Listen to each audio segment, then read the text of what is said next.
নমস্কার বন্ধুরা, দীর্ঘ বিরতির পর আজ চলে এলাম দুপুরের গল্প নিয়ে। আজকে আমরা যে গল্পটি শুনব তার পটভূমি হলো নবদ্বীপ। সেই সময়ে নবদ্বীপের গল্প, যখন নিমাই নবদ্বীপকে হরিনামের বন্যায় ভাসিয়ে নিয়ে যাননি। নদের নিমাই তখন ব্যাকরণের টোলে ছাত্র পড়াতেন। এটা সেই সময়ের নবদ্বীপের একটি প্রেমের গল্প। গল্পের নাম চুয়াচন্দন, রচনা শরদিন্দু বন্দ্যোপাধ্যায়। আমরা শুনছি চুয়াচন্দন। একদিন গ্রীষ্মের শেষ ভাগে সূর্য মধ্যাকাশে আরোহণ করিতে তখনও দণ্ড ৩-৪ বাকি আছে। এমন সময় নবদ্বীপের স্নান ঘাটে এক কৌতুকপ্রদ অভিনয় চলিতেছিল। ভাগীরথীর পূর্বতটে নবদ্বীপ, স্নানের ঘাটও অতি বিস্তৃত। এক গঙ্গা ঘাটে লক্ষ লোক স্নান করে। ঘাটের সারি সারি পৈঠাগুলি যেন উত্তর দক্ষিণে বহুদূর পর্যন্ত প্রসারিত। তেমনি প্রত্যেকটি পৈঠা প্রায় সেকালের সাধারণ রাজপথের মতো চওড়া। গ্রীষ্মের প্রখরতায় জল শুকাইয়া প্রায় সব পৈঠাই বাহির হইয়া পড়িয়াছে। এই এক ধাপ নামিলেই নদীর কাদা পায়ে ঠেকে। স্নানের ঘাট যেখানে শেষ হইয়াছে সেখান হইতে বাঁধানো খেয়াঘাট আরম্ভ। তথায় খেয়ার নৌকো, জেলেডিঙি, ২-১টা হাজারমণি মহাজনী ভর বাঁধা আছে। নৌকাগুলির ভিতরে দৈনিক রন্ধন কার্য চলিতেছে। ছই ভেদ করিয়া মৃদু মৃদু ধূম উত্থিত হইতেছে। বহু জনাকীর্ণ স্নান ঘাটে ব্যস্ততার অন্ত নাই। আজ কৃষ্ণা চতুর্দশী।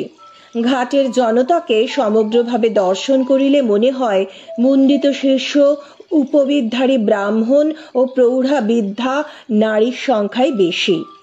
ছেলে ছোকরার দলও নিহাত কম নয়। তাহারা সাঁতার কাটিতেছে, জল তোলপাড় করিতেছে। নারীদের স্নানের জন্য কোনো পৃথক ব্যবস্থা নাই। যে যেখানে পাইতেছে সেখানেই স্নান করিতেছে। তরুণী বধূরা ঘোমটায় মুখ ঢাকিয়া টুপটুপ ডুব দিতেছে। পর্দা প্রথা বলিয়া কিছু নাই বটে, তবু অবগুণ্ঠন দ্বারা শালীনতা রক্ষার একটা চেষ্টা আছে। যদিও সে চেষ্টা তনু সংলগ্ন সিক্ত বস্ত্রে বিশেষ মর্যাদা পাইতেছে না। সেকালে বাঙালি মেয়েদের দেহলাবণ্য গোপন করিবার সংস্কার বড় বেশি প্রবল ছিল না। গৃহস্থ কন্যাদের কাঁচুলি পরিবার রীতিও প্রচলিত হয় নাই। যে যুগের কথা বলিতেছি তাহা আজ হইতে ৪ শতাব্দীরও অধিককাল হইল অতীত হইয়াছে। সম্ভবত আমাদের ঊর্ধ্বতন ৫-১০ পুরুষ সে সময় জীবিত ছিলেন। তখন বাংলার ঘোর দুর্দিন যাইতেছিল। রাজশক্তি পাঠানের হাতে। ধর্ম ও সমাজের বন্ধন বহু যুগের অবহেলায় গলিত রজ্জু বন্ধনের ন্যায় খসিয়া পড়িতেছে। দেশও যেমন অরাজক, সমাজও তেমন বহু রাজক। কেহ কাহারও শাসন মানে না। মৃত বৌদ্ধ ধর্মের সব নির্গলিত তন্ত্রবাদের সহিত শাক্ত ও শৈব মতবাদ মিশ্রিত হইয়া যে বিভৎস সমাচার উত্থিত হইয়াছে তাহাই আকণ্ঠ পান করিয়া বাঙালি অন্ধমত্ততায় অধঃপথের পানে স্খলিত পদে অগ্রসর হইয়া চলিয়াছে। সহজিয়া সাধনার নামে যে উচ্ছৃঙ্খল অনাচার চলিয়াছে তাহার কোনো নিষেধ নাই। কে কাহাকে নিষেধ করিবে? যাহারা শক্তিমান তাহারাই উচ্ছৃঙ্খলতার অগ্রবর্তী। মাতৃকা সাধন, পঞ্চমকার উদ্দাম নৃত্যে আসর দখল করিয়া আছে। প্রকৃত মনুষ্যত্বের চর্চা দেশ হইতে যেন উঠিয়া গিয়াছে। তখন স্মার্ত রঘুনন্দন আচারকে ধর্মের নিগুড় বন্ধনে বাঁধিয়া সমাজের শোধন সংস্কার আরম্ভ করেন নাই। কানভট্ট রঘুনাথ মিথিলা জয় করিয়া ফিরিয়াছেন বটে, কিন্তু নবদ্বীপের সরস্বতীর পীঠ দৃঢ়ভাবে প্রতিষ্ঠিত হয় নাই। নদের নিমাই তখন ব্যাকরণের টোলে ছাত্র পড়াইতেছেন ও নানা প্রকার ছেলে মানুষই করিতেছেন। তখনও সেই হরিচরণ স্রোত প্রেমের বন্যা আসে নাই। বাঙালির ক্লেদ কলুষিত চিত্তের বহু শতাব্দী সঞ্চিত মলা মাটি সেই পূত প্রবাহে ধৌত হইয়া যায় নাই। ১৪২৬ শতাব্দীর প্রারম্ভে এক কৃষ্ণা চতুর্দশীর পূর্বাহ্নে বাংলার কেন্দ্র নবদ্বীপের ঘাটে কি হইতেছিল তাহা লইয়া এই আখ্যায়িকার আরম্ভ। ঘাটে যে সকলে স্নান করিতেছে তাহা নয়, এক পাশে সারি সারি নাপিত বসিয়া গিয়াছে, বহু ভট্টাচার্য গোসাই গলা বাড়াইয়া খৌরি হইতেছেন। বুরুজের গোলাকৃতি চাতালে একদল উলঙ্গপ্রায় পণ্ডিত দেহের সবেগে তৈল মর্দন করিতে করিতে ততোধিক বেগে তর্ক করিতেছেন।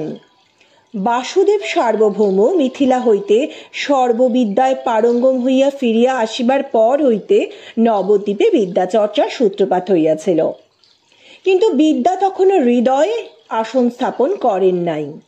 তাই বাঙালি পণ্ডিতের মুখের দাপট কিছু বেশি ছিল। শাস্ত্রীয় তর্ক অনেক সময় আঁচড়া কামড়িতে পরিসমাপ্তি লাভ করিত।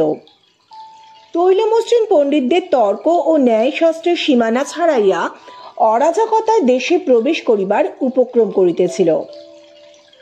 একজন অতি গৌরকান্তি যুবা, বয়স 20 বছরের বেশি নয়, তর্ক বাধাইয়া দিয়া পাশে দাঁড়াইয়া তাহাদের বিতণ্ডা শুনিতেছিল ও মৃদু মৃদু হাস্য করিতেছিল। তাহার ঈষদরুণ আয়তচক্ষু হইতে যেন তীক্ষ্ণ বুদ্ধি, পাণ্ডিত্যের অভিমান ও কৌতুক একসঙ্গে খড়িয়া পড়িতেছিল। জলের কিনারায় বসিয়া কেহ কেহ পায়ে ঝামা ঘষিতেছিল। নারীরা বস্ত্রাবরণের মধ্যে খাড়খৈল দিয়া গাত্র মার্জনা করিতেছিল। কয়েকজন বর্ষিয়ান ব্রাহ্মণ আবক্ষ জলে নামিয়া পূর্বমুখ হইয়া আহ্নিক করিতেছিলেন। এই সময় দক্ষিণ দিকের গঙ্গার বাঁকের উপর দুইখানি বড় সামুদ্রিক নৌকা পালের ভরে উজান ঠেলিয়া ধীরে ধীরে নবদ্বীপের ঘাটের দিকে অগ্রসর হইতেছিল। অধিকাংশ স্নানার্থীর দৃষ্টি সেই দিকেই নিবদ্ধ ছিল। সমুদ্রযাত্রী বাণিজ্যতরীদের দেশে ফিরিবার সময় উপস্থিত হইয়াছে। প্রতি সপ্তাহেই একটি একটি করিয়া ফিরিতেছিল। ক্রমে নৌকা দুইটি খেয়ার ঘাটে গিয়া ভিড়িল। মধুকর ডিঙার ছাদের উপর একজন যুবা দাঁড়াইয়া পরম আগ্রহের সহিত ঘাটের দৃশ্য দেখিতেছিল। পাল নামাইবার সঙ্গে সঙ্গে সেও তীরে অবতরণ করিবার জন্য ছাদ হইতে নামিয়া গেল।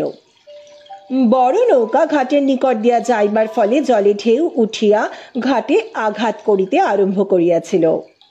অনেক ছেলে ছোকরা কোমরে গামছা বাঁধিয়া ঢেউ খাইবার জন্য জলে নামিয়াছিল।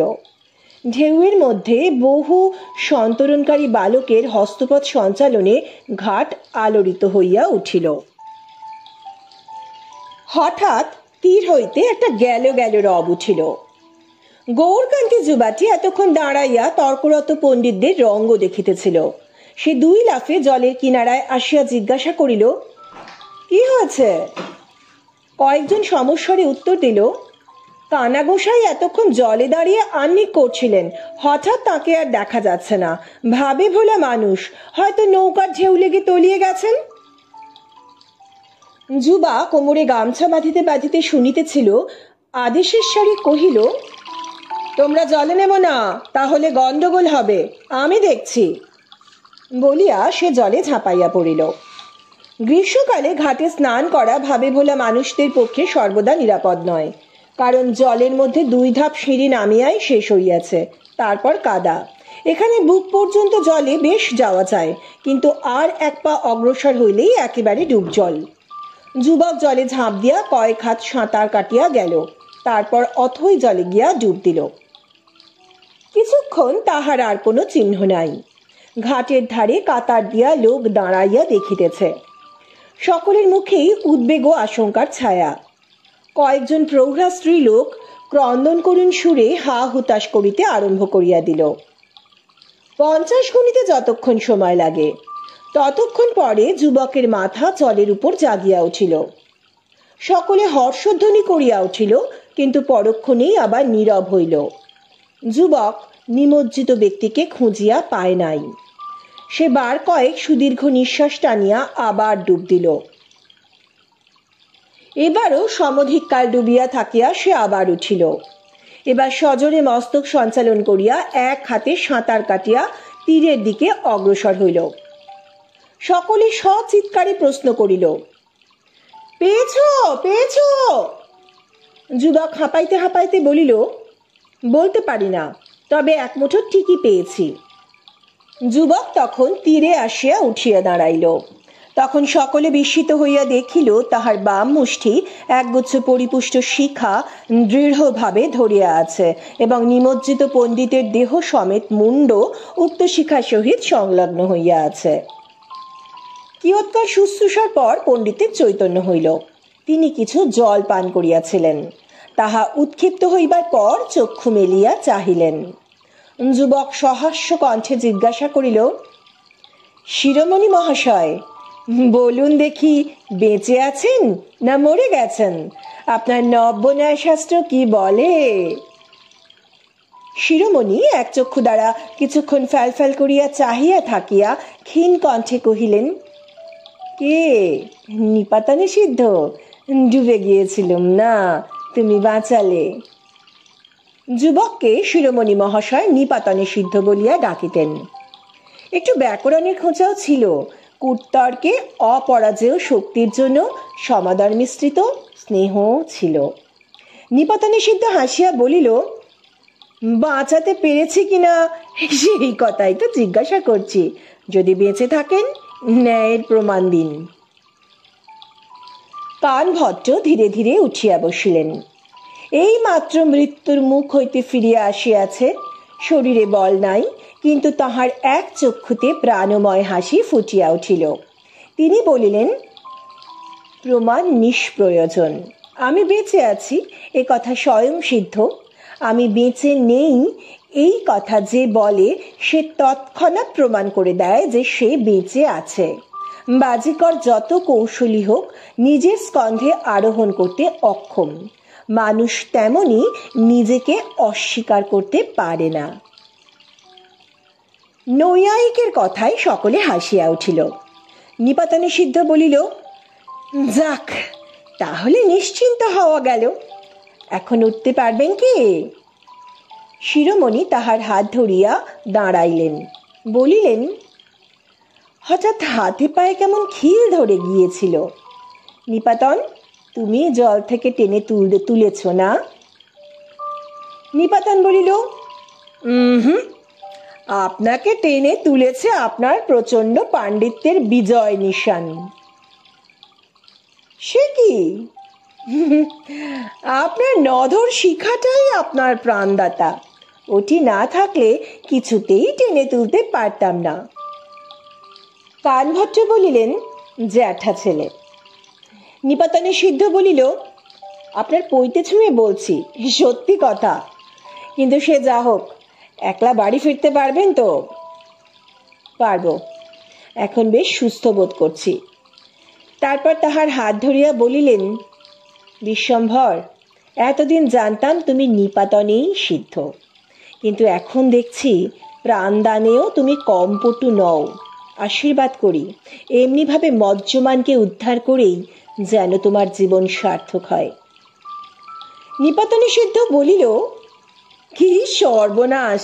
শিরোমণি মশাই, ও আশীর্বাদ করবেন না, তাহলে আমার ব্যাকরণ টোলের কি দশা হবে? ওদিকে নৌকার মালিক যুবকটি এসব ব্যাপার কিছুই জানিতে পারে নাই। সে নগর ভ্রমণের উপযুক্ত সাজসজ্জা করিয়া ঘাটে নামিল। স্নান ঘাটের দিকে দৃষ্টি পড়িতেই সে থমকিয়া দাঁড়াইয়া পড়িল।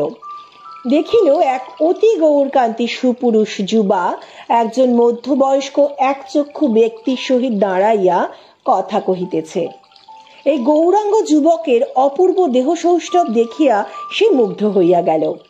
সে পৃথিবীর অনেক দেশ দেখিয়াছে, সিংহল, কোচিন, সুমাত্রা, জবদ্বীপ, কোথাও যাইতে তাহার বাকি নাই।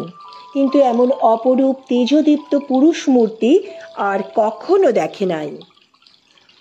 একজন জেলে মাঝি নিজের ক্ষুদ্র ডিঙিতে বসিয়া জাল বুনিতেছিল। যুবক তাহাকে জিজ্ঞাসা করিল, বাপু, ওই লোকটিকে জানো? জেলে একবার চোখ তুলিয়া বলিল, ওই উনি তো নিমাই পণ্ডিত। যুবক ভাবিল, পণ্ডিত? এত অল্প বয়সে পণ্ডিত? যুবকের নিজের পাণ্ডিত্যের সহিত কোনো সুবাদ ছিল না। সে বেনের ছেলে, বুদ্ধির বলেই 7 সাগর চষিয়া সোনাদানা আহরণ করিয়া আনিয়াছে। সে আর একবার নিমাই পণ্ডিতের অনিন্দ দেহকান্তির প্রতি দৃষ্টিপাত করিয়া হৃষ্টচিত্তে নগর পরিদর্শনে বাহির হইল। বেনের ছেলের নাম চন্দন দাস। বেশ সুশ্রী চোখে লাগা চেহারা, বয়স 21-22, বুদ্ধিমান, বাকপটু, বিনয়ী। বেনের ছেলের যত প্রকার গুণ থাকা দরকার সবই আছে, বরং দেশ বিদেশে ঘুরিয়া নানা জাতীয় লোকের সহিত মিশিয়া আরও পরিমার্জিত হইয়াছে। বেশভূষাও ঘরবাসী বাঙালি হইতে পৃথক। পায়ে সিংহলি চটি, পরিধানে চাপা রঙের রেশমি ধুতি মালসাট করিয়া পরা, স্কন্ধে উত্তরীয়, 2 কানে হীরার লবঙ্গ, মাথার কোঁকড়া চুল কাঁধ পর্যন্ত পড়িয়াছে, মাঝখানে সিঁথি, গলায় সোনার হার বণিক পুত্রের জাতি পরিচিতি দিতেছে। চন্দন দাস অগ্রদ্বীপের প্রসিদ্ধ সওদাগর রূপচাঁদ সাধুর পুত্র। রূপচাঁদ সাধুর বয়স হইয়াছে, তাই এবার নিজে না গিয়া উপযুক্ত পুত্রকে বাণিজ্যে পাঠাইয়াছিলেন। 1 বৎসর 9 মাস পরে ছেলে বিলক্ষণ 2 পয়সা লাভ করিয়া দেশে ফিরিতেছে। বহুদিন একাদিক্রমে নৌকা চালাইয়া মাঝি মাল্লারা ক্লান্ত, তাই একদিনের জন্য চন্দন দাস নবদ্বীপে নৌকা বাঁধিয়াছে। কাল প্রভাতেই আবার গৃহাভিমুখে যাত্রা করিবে। চন্দন দাস সরসিত মনে গঙ্গাঘাটের পথ ধরিয়া নগর দর্শনে চলিল।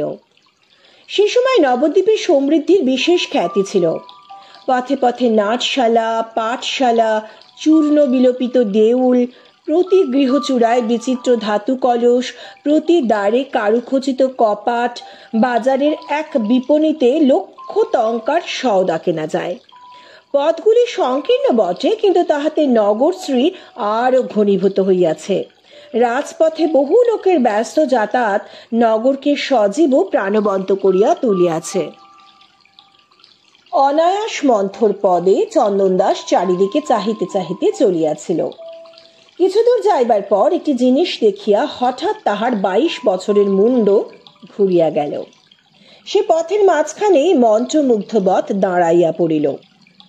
বেচারা চন্দন দাস 7 সাগর পাড়ি দিয়েছে, কিন্তু সে বিদ্যাপতির কাব্য পড়ে নাই। মেঘমাল সঙ্গে তরিতলতা জনু হৃদয়ে শেল দেই গেল।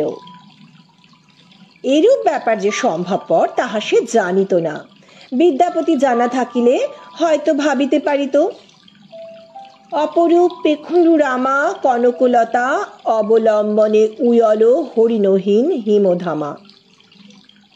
কিন্তু চন্দন দাস কাব্যরস বঞ্চিত বেনের ছেলে, আত্মবিস্তৃতভাবে হাঁ করিয়া রহিল। প্রভাতে সে কাহার মুখ ঢেকিয়া উঠিয়াছিল কে জানে, কিন্তু আজ তাহার সুন্দর মুখ দেখিবার পালা। যাহাকে দেখিয়া চন্দন দাসের মুন্ড ঘুরিয়া গিয়াছিল, সেই মেয়েটি একজন বয়স্কার সহচরীর সঙ্গে ঘাটে স্নান করিতে যাইতেছিল। পূর্ণ যৌবনা ষোড়শী, তাহার রূপের বর্ণনা করিতে গিয়া হতাশ হইতে হয়। বৈষ্ণব রসসাহিত্য নিংড়াইয়া এই রূপের একটা কাঠামো খাড়া করা যাইতে পারে, হয়তো এমনই কোনো গোরচনা গৌরী নবীনার নববিকশিত রূপ দেখিয়া প্রেমিক বৈষ্ণব কবি তাহার রায় কমলিনীকে গড়িয়াছিলেন, কে বলিতে পারে। মেয়েটির প্রতি পদক্ষেপে দর্শকের হৃৎকমল দুলিয়া ওঠে, যেন হৃৎকমলের উপর পা ফেলিয়া সে চলিয়াছে। তাহার মোদির নয়নের অপাঙ্গ দৃষ্টিতে মনের মধ্যে মধুর মাদকতা উন্মথিত হইয়া ওঠে। কিন্তু এত রূপ সত্ত্বেও মেয়েটির মুখখানি ম্লান, যেন তাহার উপর কালো মেঘের ছায়া পড়িয়াছে। চোখ দুইটি অবনত করিয়া ধীর পদে সে চলিয়াছে। তৈলসিক্ত চুলগুলি পিঠের উপর ছড়ানো, পরনে 8 পৌড়ে রাঙাপাড় শাড়ি, দেহে একখানিও গহনা নাই, এমনকি নাকে বেসর, কানে দুল পর্যন্ত নাই, কেবল 2 হাতে 2 গাছি শঙ্খ। মেয়েটির সঙ্গে যে সহচরী রহিয়াছে তাহাকে সহচরী না বলিয়া প্রতিহারী বলিলেই ভালো হয়। সে যেন চারিদিক হইতে তাহাকে আগলাইয়া চলিয়াছে। তাহাকে দেখিলেই বুঝা যায় বিগত যৌবনা ভ্রষ্টা স্ত্রীলোক। আঁটো সাঁটো দুহারা গঠন, গোলাকৃতি মুখ, কলহপ্রিয় বড় বড় 2টা চোখ যেন সর্বদাই ঘুরিতেছে। চন্দন দাস হাঁ করিয়া পথের মধ্যস্থলে দাঁড়াইয়া রহিল। মেয়েটি তাহার পাশ দিয়া চলিয়া গেল। পাশ দিয়া যাইবার সময় একবার চকিতের ন্যায় চোখ তুলিল, আবার তৎক্ষণাৎ মাথা হেঁট করিল। সঙ্গিনী স্ত্রী লোকটি কটমট করিয়া চন্দন দাসের পানে তাকাইল। তাহার আত্মবিস্তৃত বিহবলতার জন্য যেন কিছু বলিবে মনে করিল, কিন্তু চন্দন দাসের বিদেশীর মতো সাজসজ্জা দেখিয়া কিছু না বলিয়া দেহের একটি শৈরণী সুলভ ভঙ্গি করিয়া চলিয়া গেল। চন্দন দাসও অমনি ফিরিল। তাহার নগর ভ্রমণের কথা আর মনে ছিল না। সে এক দৃষ্টে মেয়েটির দিকে তাকাইয়া রহিল। মেয়েটিও কয়েক পা গিয়া একবার ঘাড় বাঁকাইয়া পিছু ফিরিয়া চাহিল। গেলি কামিনী গজহু গামিনী বিহসী পালটি নেহারি। চন্দন দাসের যেটুকু সর্বনাশ হইতে বাকি ছিল তাহাও একবার হইয়া গেল। সেও গঙ্গার ঘাটের দিকে ফিরিল। অগ্রবর্তিনী স্নানার্থিনীদের দৃষ্টি বহির্ভূত হইতে না দিয়া তাহাদের পিছু পিছু চলিল। ক্রমে তাহারা ঘাটের সম্মুখে পৌঁছিল। এখানে চন্দন দাস আবার নিমাই পণ্ডিতকে দেখিতে পাইল। তিনি স্নান শেষ করিয়া বোধহয় গৃহে ফিরিতেছিলেন, ভিজে গামছা গায়ে জড়ানো। চন্দন দাস লক্ষ্য করিল মেয়েটির প্রতি দৃষ্টি পড়িতেই নিমাই পণ্ডিতের মুখে একটা ক্ষুব্ধ কারুণ্যের ভাব দেখা দিয়াই মিলাইয়া গেল। তিনি অন্যদিকে মুখ ফিরাইয়া দ্রুত পদে প্রস্থান করিলেন। অতঃপর স্ত্রীলোক দুইটি ঘাটে গিয়া স্নান করিল। চন্দন দাস একটু আড়ালে থাকিয়া চোরা চাহনিতে দেখিল। চন্দন দাস দুষ্মন্ত নয়। অসংশয়ং ক্ষত্র পরিগ্রহ ক্ষমা তাহার মনে আসিল না, কিন্তু নানা ক্ষুদ্র ক্ষুদ্র কারণে তাহার ধারণা জন্মিল যে মেয়েটি বেনের মেয়ে, তাহার স্বজাতি। কিন্তু একটা কথা সে কিছুতেই বুঝিতে পারিল না, এত বয়স পর্যন্ত মেয়েটি অনহুরা কেন? বিধবা নয়, হাতের শঙ্খ ও রাঙাপাট শাড়ি তাহার প্রমাণ। তবে 16-17 বছরের মেয়ে বাংলাদেশে অবিবাহিতা থাকে কি করিয়া? কিন্তু যাহা হোক, স্নান সারিয়া তাহারা যখন ফিরিয়া চলিল তখন সেও তাহাদের পিছু লইল। চন্দন দাসের ব্যবহারটা বর্তমানকালে কিছুটা বর্বরচিত বোধ হইতে পারে, কিন্তু একালের রুচি দিয়া সেকালের শিষ্টাচারের সূক্ষ্ম অনুশাসন মানিয়া চলিবার মতো হৃদযন্ত্রের অবস্থা চন্দন দাসের ছিল না। তাহার কাঁচা হৃদযন্ত্রটা একেবারেই অবশ হইয়া পড়িয়াছিল। বিশেষ দোষ দেওয়াও যায় না। অনুরূপ অবস্থায় পড়িয়া সেকালের ঠাকুর দেবতারাও কিরূপ বিহবল বে এখতিয়ার হইয়া পড়িতেন তাহা তো ভক্ত কবিগণ লিপিবদ্ধ করিয়াই গিয়াছেন। এই ধ্বনি কে কহ বটে। মোট কথা, চন্দন দাস তাহার মন চোরা মেয়েটির পশ্চাৎ পশ্চাৎ চলিল। এ পথ হইতে ও পথ কয়েকটা মোড় ফিরিয়া প্রায় 1 পোয়া পথ অতিক্রম করিবার পর মেয়েটি এক গলির মধ্যে প্রবেশ করিল। চন্দন দাস দেখিল পাড়াটা অপেক্ষাকৃত গরিব বেনে পাড়া, অধিকাংশ বাড়ির খড়ের বা খোলার চাল। গলির মধ্যে কিছু দূর গিয়া মেয়েটি এক ক্ষুদ্র পাকা বাড়ির দালানে উঠিয়া অদৃশ্য হইয়া গেল। বাড়িটা পাকা বটে, কিন্তু অতিশয় জীর্ণ ও শ্রীহীন। বাড়ির সম্মুখীন হইয়া চন্দন দাস দেখিল দালানের উপর একটি ক্ষুদ্র বেনের দোকান। আদা, মরিচ, হলুদ, চই ছোট ছোট ধামিতে সাজানো আছে। একজন বৃদ্ধা স্ত্রীলোক বেশাতি করিতেছে। দালানের পশ্চাৎ ভাগে একটি দ্বার, উহাই অন্দরে প্রবেশ করিবার পথ।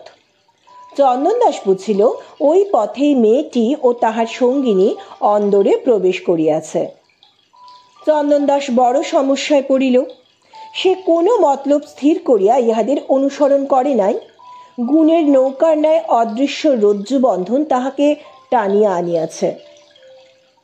কিন্তু এখন সে কি করিবে? কেবলমাত্র মেয়েটির বাড়ি দেখিয়া ফিরিয়া যাইবে? চন্দন দাস বাড়ির সম্মুখ দিয়া কয়েকবার অলসভাবে যাতায়াত করিয়া কর্তব্য স্থির করিয়া লইল। তাহার হঠাৎ মনে পড়িয়া গেল তাহার মা তাহাকে নবদ্বীপ হইতে ভালো চুয়া কিনিয়া আনিতে বলিয়াছিলেন। সে কথা সে ভুলে নাই। আজ নগর ভ্রমণের সময় কিনিয়া লইবে স্থির করিয়াছিল। কিন্তু চুয়া কিনিবার ছিলা এমনভাবে সদ্ব্যবহার করিবার কথা এতক্ষণ মনেই আসে নাই। সে দৃঢ়পদে দোকানের সম্মুখীন হইল। মিঠা হাসিয়া বুড়িকে জিজ্ঞাসা করিল, হ্যাঁ গো ভালো মানুষের মেয়ে, তোমার দোকানে ভালো চুয়া আছে? যে বৃদ্ধা বেশ্যাতি করিতেছিল তাহার দেহ সুযষ্টিতে বিন্দুমাত্র রস না থাকিলেও প্রাণটা তাজা ও সরস ছিল। চন্দন দাসকে বাড়ির সম্মুখে অকারণ ঘুরঘুর করিতে দেখিয়া বুড়ি এই অনিশ্চিত ঘোরাঘুরির গূঢ় কারণটি ধরিয়া ফেলেছিল এবং মনে মনে একটু আমোদ অনুভব করিতেছিল। পাড়ার কোনো চ্যাংড়া ছোড়া হইলে বুড়ি মুখ ছাড়িত, কিন্তু এই কান্তিমান সুদর্শন ছেলেটির বিদেশির মতো সাজ পোশাক দেখিয়া সে একটু আকৃষ্ট হইয়াছিল। চন্দন দাসের প্রশ্নের উত্তরে সে বলিল, আছে বই কি বাছা, এসো বসো। চন্দন দাসও তাই চায়। সে দালানে উঠিয়া জল চৌকির উপর চাপিয়া বসিল। জিজ্ঞাসা করিল, হ্যাঁ গা, তোমাদের বাড়িতে কি পুরুষ মানুষ নেই? তুমি নিজে বেশ্যাতি করছো যে? বৃদ্ধা নিঃশ্বাস ফেলিয়া বলিল, সে কথা আর বলো না বাছা, একটা বেটা ছেলে ঘরে থাকলে কি আজ আমাদের এমন খোয়ার হয়? তারপর কথা পাল্টাইয়া বলিল, তা হ্যাঁ বাছা, তোমাকে তো আগে কখনো দেখিনি, নদের লোক নও বুঝি? চন্দন দাস বলিল, না, আমার বাড়ি অগ্রদ্বীপ। বুড়ি বলিল, হো তাই, কথায় বার্তায় যেন বেনের ছেলে বলে মনে হচ্ছে। চন্দন দাস তখন জাতি পরিচয় দিল, নিজের ও পিতার নাম উল্লেখ করিল। বুড়ি দুদণ্ড গল্প করিবার লোক পায় না। সে আহ্লাদে গদগদ হইয়া বলিল, ওমা, তুমি তো আমাদের ঘরের ছেলে গো, সজাত। আহা, যেমন সোনার কার্তিকের মতো চেহারা, তেমনি মার কোল জুড়ে বেঁচে থাকো। কোথায় বিয়েটা করেছ? চন্দন দাস কহিল, 13 বছর বয়সে বিয়ে হয়েছিল আই। 1 বছর পরেই বউ মরে যায়, তারপর আর বিয়ে করিনি। বুড়ি একটু বিমনা হইল। তারপর উৎসুকভাবে নানা কথা জিজ্ঞাসা করিতে লাগিল। চন্দন দাস কথা প্রসঙ্গে বলিল, সমুদ্রে গিয়াছিলাম আই, 2 বছর পরে দেশে ফিরছি, তা ভাবলাম নদে একদিন থেকে যাই। মার বরাত চুয়া কেনবার, চুয়া কেনাও হবে, একটু জিরেন দেওয়াও হবে। বুড়ি বলিল, তা বেশ করেছো বাবা, ভাগ্যিস এসেছিলে, তাই তো অমন চাঁদ মুখখানি দেখতে পেলাম। বুড়ি একটা নিঃশ্বাস ফেলিল। তার প্রাণের ভিতরটা হায় হায় করিয়া উঠিল। হা হা, যদি সম্ভব হইত। চন্দন দাস এতক্ষণ ফাঁক খুঁজিতেছিল। জিজ্ঞাসা করিল, আই, তোমার আপনার জন কি আর কেউ নেই? একটি নাতনি আছে, আর সব মরে হেজে গেছে। পোড়া কপালে ছোড়ের কপাল, বলিয়া বুড়ি আঁচলে চোখ মুছিল। নাতনি? চন্দন দাস সচকিত হইয়া উঠিল। তবে বুড়ির নাতনিকেই সে দেখিয়াছে। তবে তুমি বুড়ো মানুষ দোকান দেখো কেন? সে দেখতে পারে না? চন্দন দাস বলল। বুড়ি উদাস আশাহীন সুরে বলিল, সে অনেক কথা বাছা, আমাদের দুঃখের কাহিনী কাউকে বলবার নয়। সমাজ আমাদের বিনা দোষে যাতে ঠেলেছে, মুখ তুলে চাইবার কেউ নেই। আর কাকেই বা দোষ দেব? সব দোষ ওই হতভাগীর কপালের। হ্যাঁ, এমন রূপ নিয়ে জন্মেছিল, ওই রূপই ওর শত্রুর। চন্দন দাসের কৌতূহল ও উত্তেজনা বাড়িয়াই চলিয়াছিল। সে সাগ্রহে প্রশ্ন করিল, কি ব্যাপার আই, সব কথা খুলেই বলো না। বুড়ি কিন্তু রাজি হইল না।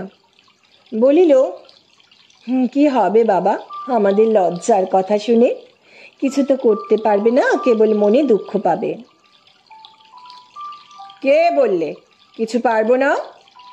চন্দন দাস বলল। না বাবা, সে কেউ পারবে না। আহা, সোনার প্রতিমা আমার কালই জলে ভাসিয়ে দিতে হবে রে, বলিয়া হঠাৎ মুখে কাপড় দিয়া কাঁদিয়া উঠিল। চন্দন দাস বুড়ির হাত চাপিয়া ধরিয়া বলিল, আই, আমি বেনের ছেলে, তোর গা ছুঁয়ে বলছি, মানুষের যা সাধ্য আমি তা করব। তোর নাতনির কি বিপদ বল। বুড়ি উত্তর দিবার পূর্বেই বোধ করি তাহার ক্রন্দনের শব্দে আকৃষ্ট হইয়া সেই বিগত যৌবনা প্রহরিণী বাহির হইয়া আসিল। কর্কশ কণ্ঠে জিজ্ঞাসা করিল, কাঁদছিস কেন রে বুড়ি, কি হয়েছে? বুড়ি বিলক্ষণ বুদ্ধিমতী, তাড়াতাড়ি চোখ মুছিয়া আমতা আমতা করিয়া বলিল, কিছু নয় রে চাঁপা, হোমনি। এই ছেলেটি দুঃসম্পর্কে আমার নাতি হয়, অনেকদিন পরে দেখলুম তাই। চাঁপা চন্দন দাসের দিকে ফিরিল। বৃহৎ সুবর্তুল চক্ষু তাহার মুখের উপর স্থাপন করিয়া বুড়ির উদ্দেশ্যে বলিল, নাতি? তোর নাতি আছে, আগে কখনো বলিসনি তো? বুড়ি কম্পিত স্বরে বলিল, বললুম না, দুঃসম্পর্কের, আমার পিস্তুত বোনের। চাপা বলিল, বুঝেছি।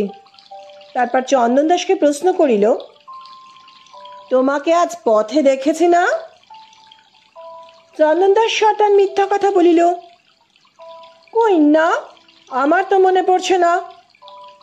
চাপা তীক্ষ্ণ চোখে আরো কিছুক্ষণ চন্দন দাসকে নিরীক্ষণ করিল, শেষে মুখে একটু হাসি আনিয়া বলিল, তবে আমারই ভুল।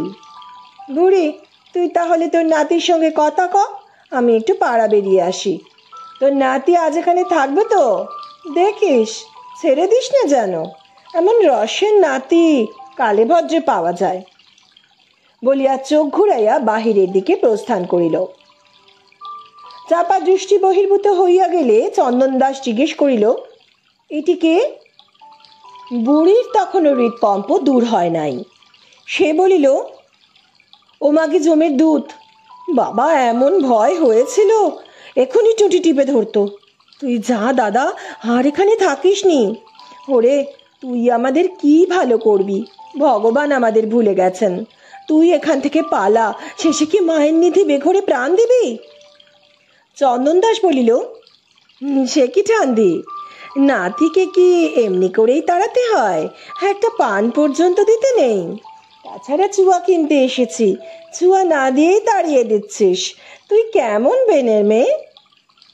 বুড়ি এবার হাসিয়া ফেলিল।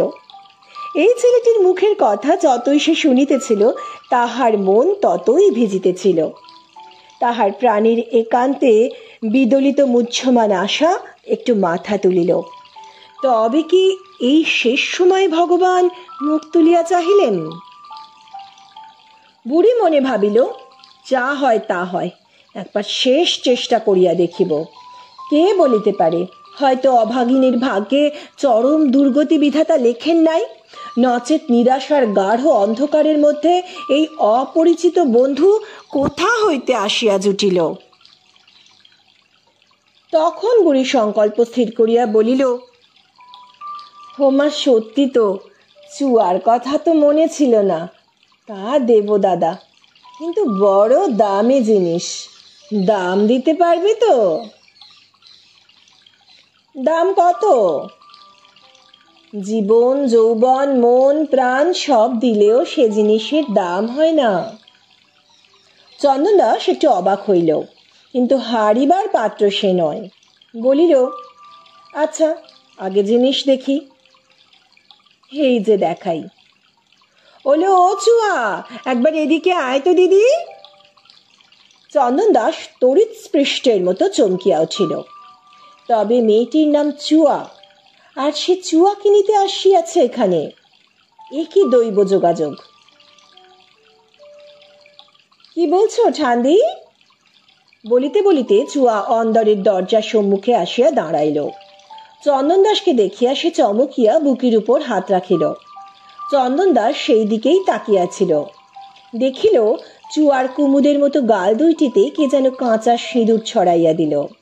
তারপর ম্রিয়মান লজ্জায় তাহার চোখ দুইটি ধীরে ধীরে নত হইয়া পড়িল।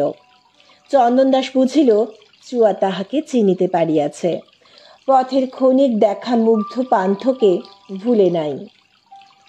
বুড়ি বলিল, চুয়া, অতিথি এসেছে, একটু মিষ্টি মুখ করা, পান দে। চুয়া মুখ তুলিল না। আস্তে আস্তে চন্দন দাসের সতৃষ্ণ চক্ষুর সম্মুখ হইতে সরিয়া গেল। কিছুক্ষণ কোনো কথা হইল না। চন্দন দাস দ্বারের দিকেই তাকাইয়া রহিল। শেষে বুড়ি বলিল, আমার চুয়াকে দেখলে? দেখলাম। আগেও যে দেখিয়াছে তাহা আর চন্দন দাস ভাঙিল না। বুড়িও সেদিক দিয়া গেল না। বলিল, কেমন মনে হলো? মনে হলো? সহসা চন্দন দাস বুড়ির দিকে ঝুঁকিয়া ব্যগ্র কণ্ঠে বলিয়া উঠিল, ছান্দি, চুয়ার কি বিপদ আমায় বলো। কেন তোমাদের সবাই যাতে ঠেলেছে? ওর এখনো বিয়ে হয়নি কেন? ঘরের নিকট হইতে জবাব আসিল, কি হবে তোমার শুনে? এক হাতে ফুলকাশার ছোট রেকাবির উপর চারিখানি বাতাসা ও 2টি পান, অন্য হাতে জলের ঘটি লইয়া চুয়া ফিরিয়া আসিয়াছে। চন্দন দাসের শেষ কথাগুলি সে শুনিতে পাইয়াছিল। শুনিয়া লজ্জায় ধিক্কারে তাহার মন ভরিয়া উঠিয়াছিল। কেন এই অপরিচিত যুবকের এত কৌতূহল? তাহাকে বলিয়াই বা লাভ কি? চুয়া রেকাবি ও ঘটি চন্দন দাসের সম্মুখে নামাইয়া আরক্ত মুখে অধীর স্বরে বলিল, কে তুমি? কোথা থেকে এসেছ? কি হবে তোমার আমাদের কথা শুনে? ক্ষণকালের জন্য চন্দন দাস বিস্ময়ে হতবাক হইয়া রহিল। তারপর উঠিয়া দাঁড়াইয়া চুয়ার মুখের উপর চোখ রাখিয়া শান্ত সংযত স্বরে বলিল, চুয়া, আমি তোমার স্বজাতি। আমার বাড়ি অগ্রদ্বীপ। নবদ্বীপের ঘাটে আমার ডিঙা বাঁধা আছে। তোমার কি বিপদ আমি জানি না, কিন্তু আমি যদি তোমায় সাহায্য করতে চাই, আমার সাহায্য কি নেবে না? চুয়ার মুখ হইতে সমস্ত রক্ত নামিয়া গিয়া মুখখানা সাদা হইয়া গেল। তাহার চোখে পরিত্রাণের ব্যাকুল আকাঙ্ক্ষা ও ক্ষণবিস্ফারিত আশার আলো ফুটিয়া উঠিল। কয়েক মুহূর্তের জন্য তাহার মুখ দিয়া কথা বাহির হইল না।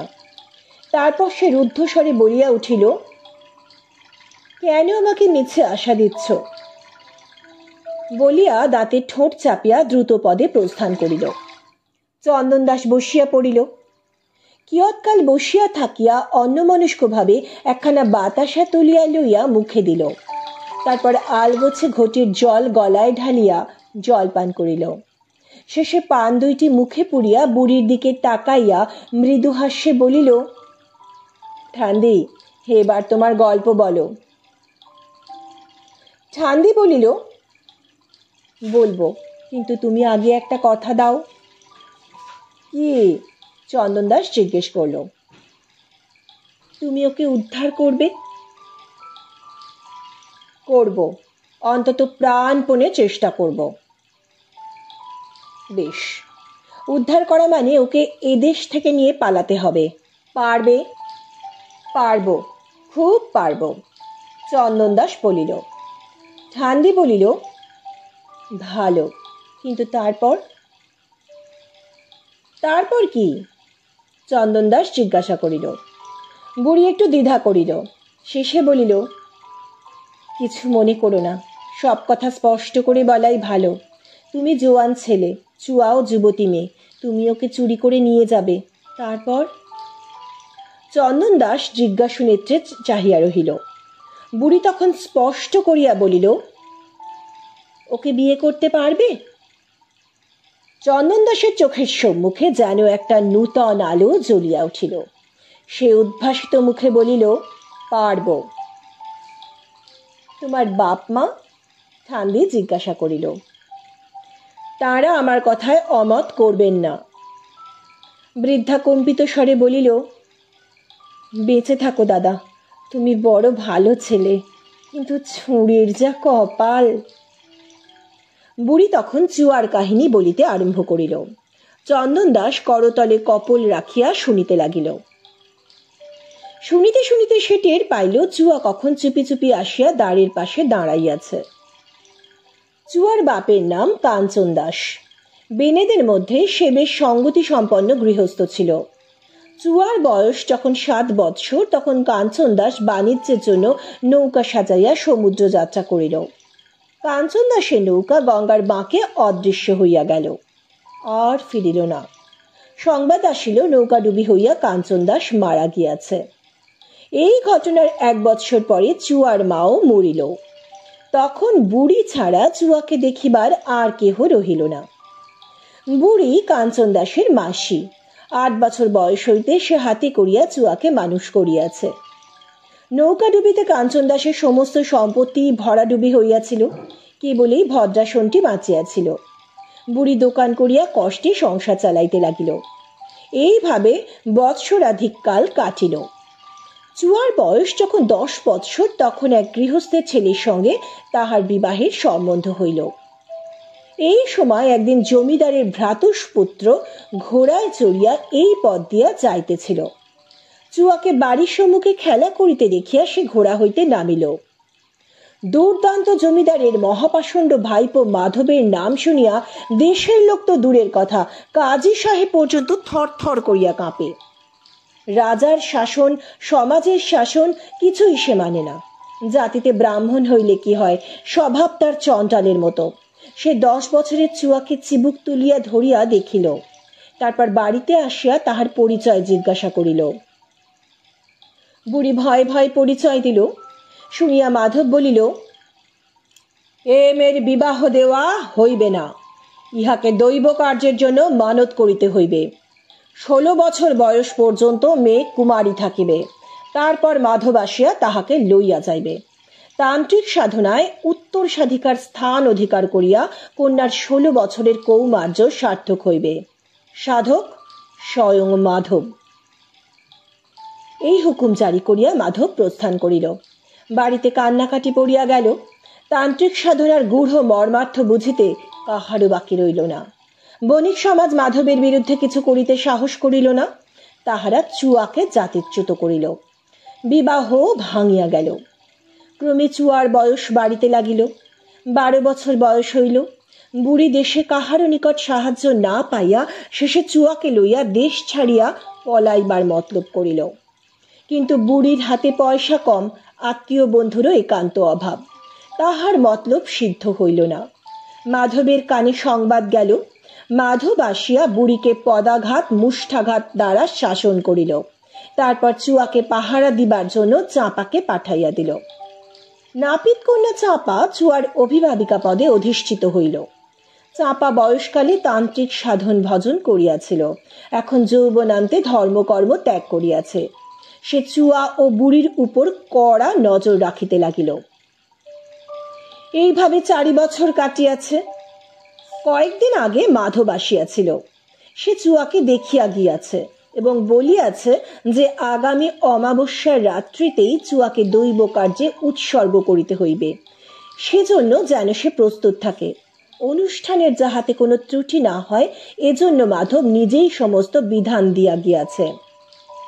অমাবস্যার সন্ধ্যার সময়ে চুয়া গঙ্গার ঘাটে গিয়া স্নান করিবে।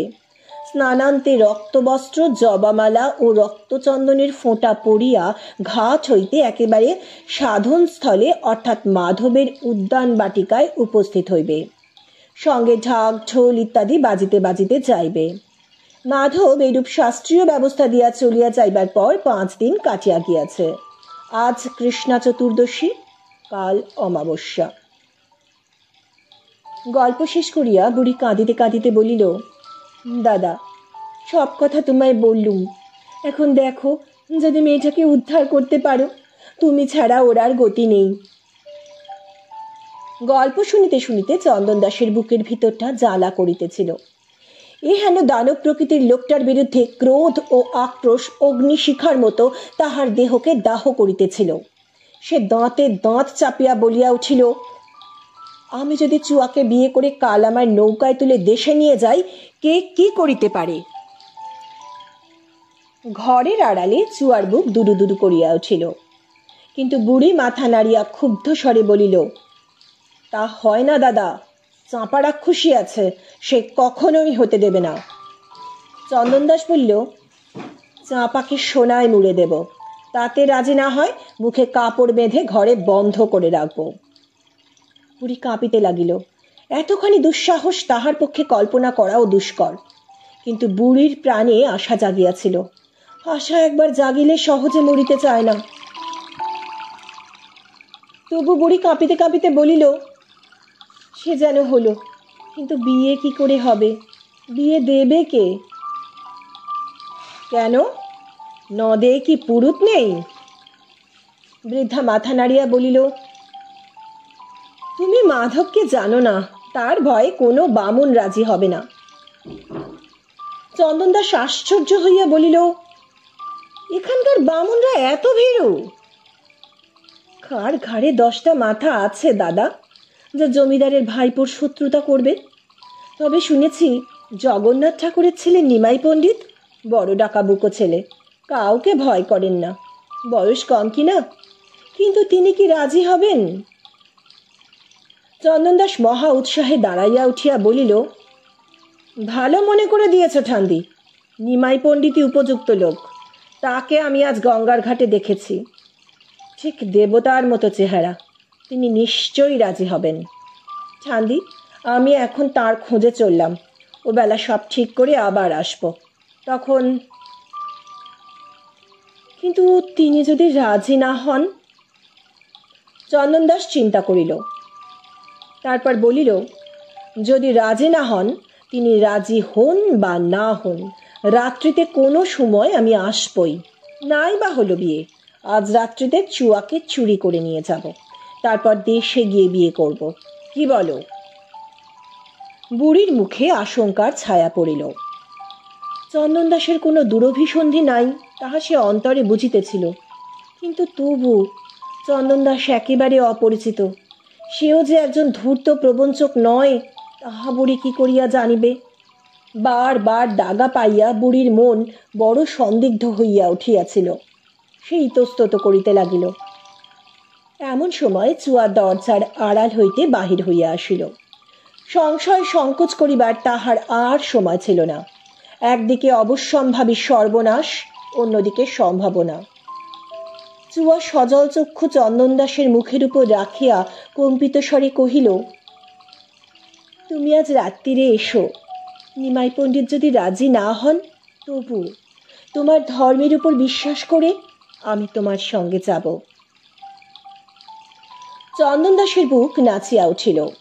সে আনন্দের উচ্ছ্বাসে কি বলিতে যাইতেছিল, এমন সময় বাধা পড়িল। গলির ভিতর দ্রুত অশ্বক্ষুর ধ্বনি শোনা গেল। চুয়া একটা আর্ত চিৎকার গলার মধ্যে রোধ করিয়া ছুটিয়া পলাইয়া গিয়া ঘরের দরজা বন্ধ করিয়া দিল। বুড়ি থরথর করিয়া কাঁপিয়া হাঁটুর মধ্যে মুখ গুজিয়া বসিয়া পড়িল। পরক্ষণেই একজন অশ্বারূঢ় ব্যক্তি বাড়ির সম্মুখে আসিয়া ঘোড়া থামাইল। লোকটার গায়ে লাল রঙের কোর্তা, কোমরে তরবারি, মাথায় পাগ নাই, ঝাঁকড়া রুক্ষ চুল কাঁধ পর্যন্ত পড়িয়াছে, কপালে প্রকাণ্ড একটা সিন্দুরের ফোঁটা, ফোঁটার নিচে ভাঁটার মতো চোখ দুটো প্রায় অনুরূপ রক্তবর্ণ, মুখে ঘন কৃষ্ণ গোঁফ এবং গালে গালপাট্টা। বয়স বোধ করি 45। এই ভীষণাকৃতি লোকটার মুখের প্রতি অবয়বে যেন জীবনব্যাপী দুষ্কৃতি ও পাপ পঙ্কিল রেখা অঙ্কিত হইয়া আছে। এমন দুষ্কার্য নাই যাহা সে করে নাই, এমন মহাপাতক নাই যাহা সে করিতে পারে না। একটা ঘৃণার শিহরণ চন্দন দাসের দেহের উপর দিয়া বহিয়া গেল। সে চিনিল, ইনি জমিদারের দুর্দান্ত ভ্রাতুষ্পুত্র মাধব। মাধব এক ক্লাফে ঘোড়া হইতে নামিয়া ঘোড়া ছাড়িয়া দিয়া দালানের উপর উঠিল। সম্মুখেই চন্দন দাস। রক্তচক্ষু দ্বারা আপদ মস্তক তাহাকে নিরীক্ষণ করিয়া স্বভাব কর্কশ ভয়ঙ্কর সুরে মাধব প্রশ্ন করিল, তুই কে? চন্দন দাসের ইচ্ছা হইল মাধবের দন্তস্ফীত পৈশাচিক মুখে একটা লাথি মারে, কিন্তু সে তাহা করিল না। তাহার মাথার মধ্যে বিদ্যুতের মতো চিন্তা কার্য চলিতেছিল। মাধবের অভাবনীয় আবির্ভাবে তাহার সমস্ত মতলব পণ্ড হইয়া গিয়াছিল। সে ভাবিতেছিল এই অবস্থায় কি করিলে সব দিক রক্ষা হয়। মাধবের সঙ্গে একটা গণ্ডগোল বাধাইলে লাভ হইবে না, বরং অনিষ্টের সম্ভাবনা উপস্থিত। এক্ষেত্রে কোনো হাঙ্গামা না করিয়া অপসৃত হওয়াই সুবিবেচনার কাজ। অথচ এই পাষণ্ডটার মুখ দেখিলে ও কথা শুনিলে মেজাজ ঠিক রাখা দুষ্কর। চুয়ার সর্বনাশ করিবার জন্যই এই নরপশু তাহাকে 6 বৎসর জিয়াইয়া রাখিয়াছে। ভাবিতে চন্দন দাসের চোখের দৃষ্টি পর্যন্ত রক্তাভ হইয়া উঠিল। তবু সে যথাযোগ্য আত্মদমন করিয়া মাধবের কথার উত্তর দিল। বলিল, সে খোঁজে তোমার দরকার কি? মাধব একটা অকথ্য গালি দিয়া বলিল, তুই এখানে কি চাস? চন্দন দাস আর ধৈর্য রাখিতে পারিল না। তাহার মাথার মধ্যে খুন চাপিয়া গেল। সে প্রত্যুত্তরে মাধবের নাসিকায় বজ্রসম কিল বসাইয়া দিল। বলিল, এই চাই। এই নিরীহ দর্শন যুবকের নিকট হইতে মাধব এত বড় দুঃসাহসিক কার্য একেবারে প্রত্যাশা করে নাই। সে সরিষার ফুল দেখিয়া মাটিতে বসিয়া পড়িল। চন্দন দাস দেখিল আর বিলম্ব করা সমীচীন নয়। সে নিরস্ত্র, মাধবের কোমরে তরবারি রহিয়াছে। ঘোড়াটা সম্মুখেই দাঁড়াইয়াছিল। সে দালান হইতে লাফ দিয়া তাহার পিঠে চড়িয়া বসিল। এমন সময় মাধব ষণ্ডের মতো গর্জন করিয়া কোমর হইতে তরবারি বাহির করিয়া উঠিয়া দাঁড়াইল। কিন্তু তাহার নাগালে পৌঁছিবার পূর্বেই চন্দন দাস তেজি ঘোড়ার পেট দুই পায়ে চাপিয়া ধরিয়া সবেগে ঘোড়া ছুটাইয়া দিল। কেহ কেহ লুকাইয়া পাপাচারণ করে, কিন্তু ধর্ম ও সমাজের বিরুদ্ধে বিদ্রোহ করিয়া পাশবিক বলে প্রকাশ্যভাবে পাপানুষ্ঠান করিতে যাহারা অভ্যস্ত, তাহাদের অপরাধ ক্লান্ত জীবনে এমন অবস্থা আসে যখন কেবলমাত্র রমণীর সর্বনাশ করিয়া আর তাহারা তৃপ্তি পায় না। তখন তাহারা পাপাচারের সহিত ধর্মের ভণ্ডামি মিশাইয়া তাহার দুষ্কার্যের মধ্যে এক প্রকার নূতন রস ও বিলাসিতা সঞ্চারের চেষ্টা করে। মাধব এই শ্রেণীর প্রাপী। চন্দন দাস তাহার ঘোড়ায় চড়িয়া তাহাকে ফাঁকি দিয়া পলায়ন করিবার পর মাধব নিষ্ফল আক্রোশে আর কাহাকেও সম্মুখে না পাইয়া বুড়িকে ধরিল। বুড়ির চুলের মুঠি ধরিয়া তলোয়ার দিয়া তাহাকে কাটিতে উদ্যত হইল। কিন্তু কাটিতে গিয়া তাহার মনে হইল বুড়িকে মারিলে হয়তো সেই ধৃষ্ট যুবকের পরিচয় অজ্ঞাত থাকিয়া যাইবে। কিল খাইয়া কিল চুরি করিবার লোক মাধব নয়। তখনও তাহার নাকের রক্তে গোফ ভাসিয়া যাইতেছিল। সে বুড়ির চুল ধরিয়া টানিতে টানিতে ভিতরে লইয়া চলিল। আঙিনার মাঝখানে বুড়িকে আছড়াইয়া ফেলিয়া তাহার শীর্ণ হাতে একটা মোচড় দিয়া মাধব বলিল, হারামজাদি বুড়ি, ও ছোড়া তোর কে, বল। পূর্বেই বলিয়াছি বুড়ি বুদ্ধিমতী, তাই ভয়ে প্রাণ শুকাইয়া গেলেও তাহার চিন্তা করিবার শক্তি ছিল। সে বুঝিয়াছিল কোনো কথা না বলিলেও প্রাণ যাইবে এবং ষড়যন্ত্র প্রকাশ করিয়া ফেলিলেও প্রাণ যাইবে, সুতরাং মধ্যপথ অবলম্বন করাই যুক্তিসঙ্গত। সর্বনাশ উপস্থিত হইলে পণ্ডিতগণ অর্ধেক ত্যাগ করেন। বুড়িও তেমনি ষড়যন্ত্রের অংশটা বাদ দিয়া আর সব সত্য কথা বলিবে স্থির করিল। তাহাতে আর কিছু না হোক, মাধবের হাতে প্রাণটা বাঁচিয়া যাইতে পারে। বুড়ি তখন অকপটে চন্দন দাসের যতটা পরিচয় জানিতে পারিয়াছিল তাহা মাধবের গোচর করিল। চাঁপা পাছে অনর্থক হাঙ্গামা করে এই ভয়ে মিছি মিছি চন্দন দাসকে নাতি বলিয়া পরিচিতি করিয়াছিল তাহাও স্বীকার করিল। কাঁদিতে কাঁদিতে অনেক মাথার দিব্য চোখের দিব্য দিয়া বলিল যে চন্দন দাসকে সে পূর্বে কখনো দেখে নাই। আজ প্রথম সে তাহার দোকানে আসিয়া মিষ্ট কথায় তাহার সহিত আলাপ করিতে আরম্ভ করে। তাহার কোনো দুরভিসন্ধি ছিল কিনা তাহাও বুড়ির অজ্ঞাত। চাঁপা মাধবের বাড়িতে খবর দিতে গিয়াছিল। এতক্ষণে এক ঝাঁক পাইক সঙ্গে লইয়া পদব্রজে ফিরিল। পাইকদের হাতে সড়ক, ঢাল, জাতিতে তেঁতুলে বাগদি। ইহাদের বাহুবলে মাধব দেশটাকে সন্ত্রস্ত করিয়া রাখিয়াছিল। প্রভু ও ভৃত্যে অবস্থাভেদ ছাড়া প্রকৃতিগত পার্থক্য বিশেষ ছিল না। বুড়িকে নানা প্রশ্ন করিয়া শেষে বোধহয় মাধব তাহার গল্প বিশ্বাস করিল। চাঁপা যাহা বলিল তাহাতে বুড়ির কথা সমর্থিত হইল। তাছাড়া মাধবের রক্তচক্ষুর সম্মুখে বুড়ি মিথ্যা কথা বলিবে ইহাও দাম্ভিক মাধব বিশ্বাস করিতে পারে না।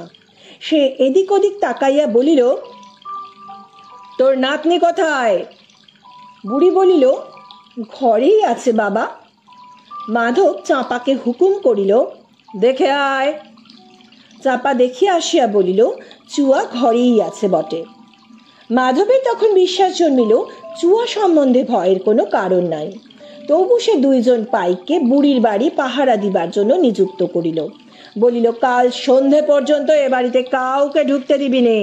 যদি কেউ ঢুকতে চায় তার গলায় সরকি দিবি। এই রূপে বাড়ির সুব্যবস্থা করিয়া মাধব বাহিরে আসিল। এই সময় একবার তাহার মনে হইল আর বৃথা দেরি না করিয়া আজকে চুয়াকে নিজের প্রমোদ উদ্যানে টানিয়া লইয়া যায়। কিন্তু তাহা হইলে এত বৎসর ধরিয়া যে চরম বিলাসিতার আয়োজন করিয়াছে তাহা ব্যর্থ হইয়া যাইবে। মাধব নিরস্ত হইল। তৎপরিবর্তে যে স্পর্ধিত বেনের ছেলেটা তাহার গায়ে হাত তুলিতে সাহস করিয়াছে, তাহার নৌকা লুট করিয়া তাহাকে নিজের চক্ষুর সম্মুখে কোমর পর্যন্ত মাটিতে পুঁতিয়া কুকুর দিয়া খাওয়াইবার আয়োজনে দিনটা সদ্ব্যয় করিতে মনস্থ করিল। এটাও একটা মন্দ বিলাসিতা নয়। বাহিরে আসিয়া মাধব তাহার সর্দার পাইককে বলিল, বদন, তুই 10 জন পাইক নিয়ে গঙ্গা ঘাটে যা, সেখানে চন্দন দাস বেনের নৌকা আটক কর, আমি যাচ্ছি বলিয়া আর একজন পাইককে ঘোড়া আনিতে পাঠাইল। বদন সর্দার প্রভুর আজ্ঞা শিরোধার্য করিয়া যখন ঘাটে পৌঁছিল, তখন চন্দন দাসের নৌকা দুখানি ভাগীরথীর বক্ষে পাল উড়াইয়া উজান বহিয়া চলিয়াছে। বহু পদ বিশিষ্ট বিরাট জল পতঙ্গের মতো তাহাদের দাঁড়গুলি যেন গঙ্গার উপরে তালে তালে পা ফেলিতেছে। ওদিকে চন্দন দাস তীর বেগে ঘোড়া ছুটাইয়া দিয়াছিল। দ্বীপ্রহর অতীত হইয়া গিয়াছে, পথে লোকজন কম। চন্দন দাস ধাবমান ঘোড়ার পিঠে বসিয়া চিন্তা করিতেছিল, এখন কর্তব্য কি। প্রথমত চুয়াকে রক্ষা করিতে হইবে। মাধবের নাকি কিল মারার ফলে তাহার ক্রোধ কোন পথ লইবে অনুমান করা কঠিন। মাধব চুয়ার কথা ভুলিয়া তাহার প্রতি ধাবমান হইতে পারে, তাহাতে চুয়া কিছুক্ষণের জন্য রক্ষা পাইবে। দ্বিতীয়ত তাহার নৌকা বাঁচাইতে হইবে। ক্রোধান্ধ মাধব প্রথমে তাহাকেই মারিতে আসিবে, তখন তাহার অমূল্য পণ্য ও সোনাদানায় বোঝাই নৌকা লুণ্ঠিত হইবে। মাধব রেয়াত করিবে না। ঘাটে পৌঁছিবার পূর্বেই চন্দন দাস কর্তব্য স্থির করিয়া ফেলিল। অশ্বত্থ শাখায় ঘোড়া বাঁধিয়া সে দ্রুত পদে নৌকায় উঠিল। দেখিল মাঝি মাল্লারা আহার করিতে বসিয়াছে। চন্দন দাস সর্দার মাঝিকে ডাকিয়া পাঠাইয়া বলিল, এখনই নৌকা খুলতে হবে। হতবুদ্ধি মাঝি বলিল, এখনই? কিন্তু কোনো তর্ক করার সময় নেই, এই দণ্ডে নৌকা খোলো, পাল আর দাঁড় দুটোই লাগাও। আজ সন্ধে পর্যন্ত যত দূর সম্ভব উজান বেয়ে যাবে, তারপর গাঙের মাঝখানে নোঙর ফেলবে। আমি যতদিন না ফিরি সেইখানে অপেক্ষা করবে, বুঝলে? আপনি সঙ্গে যাবেন না? না, এখন যাও, আর দেরি করো না। যতদিন আমি না ফিরি সাবধানে নৌকা পাহারা দিও। যে আজ্ঞা বলিয়া প্রাচীন মাঝি চলিয়া গেল। মুহূর্তের পরে দুই নৌকার মাঝি মাল্লার হাঁকডাক ও পাল তোলার হুড়াহুড়ি আরম্ভ হইল। এই অবকাশে চন্দন দাস নৌকার পশ্চাতে মানিক ভাণ্ডারে গিয়া কিছু জিনিস সংগ্রহ করিয়া লইল। প্রথমে সিন্ধুক হইতে মোহর ভরা একটা সর্পাকৃতি লম্বা থলি বাহির করিয়া কোমরে জড়াইয়া লইল। যে কাজে যাইতেছে তাহাতে কত অর্থের প্রয়োজন কিছুই স্থির নাই, অথচ বোঝা বাড়াইলে চলিবে না। চন্দন দাস ভাবিয়া চিন্তিয়া এক ছড়া মহামূল্য সিংহলি মুক্তার হার গলায় পরিয়া লইল। যদি মোহরে না কুলায়, হার বিক্রয় করিলে যথেষ্ট অর্থ পাওয়া যাইবে। এছাড়া আরো দুইটি জিনিস চন্দন দাস সঙ্গে লইল। একটি ইস্পাতের উপর সোনার কাজ করা ছোড়া, এটি সে কোচিনে এক আরব বণিকের নিকট হইতে কিনিয়াছিল। দ্বিতীয় এক কাফরির উপহার একটি লোহার কাঁটা, কৃষ্ণবর্ণ দ্বিভুজ লোহার কাঁটা। সেকালে শৌখিন স্ত্রী পুরুষ এইরূপ কাঁটা চুলে পড়িত।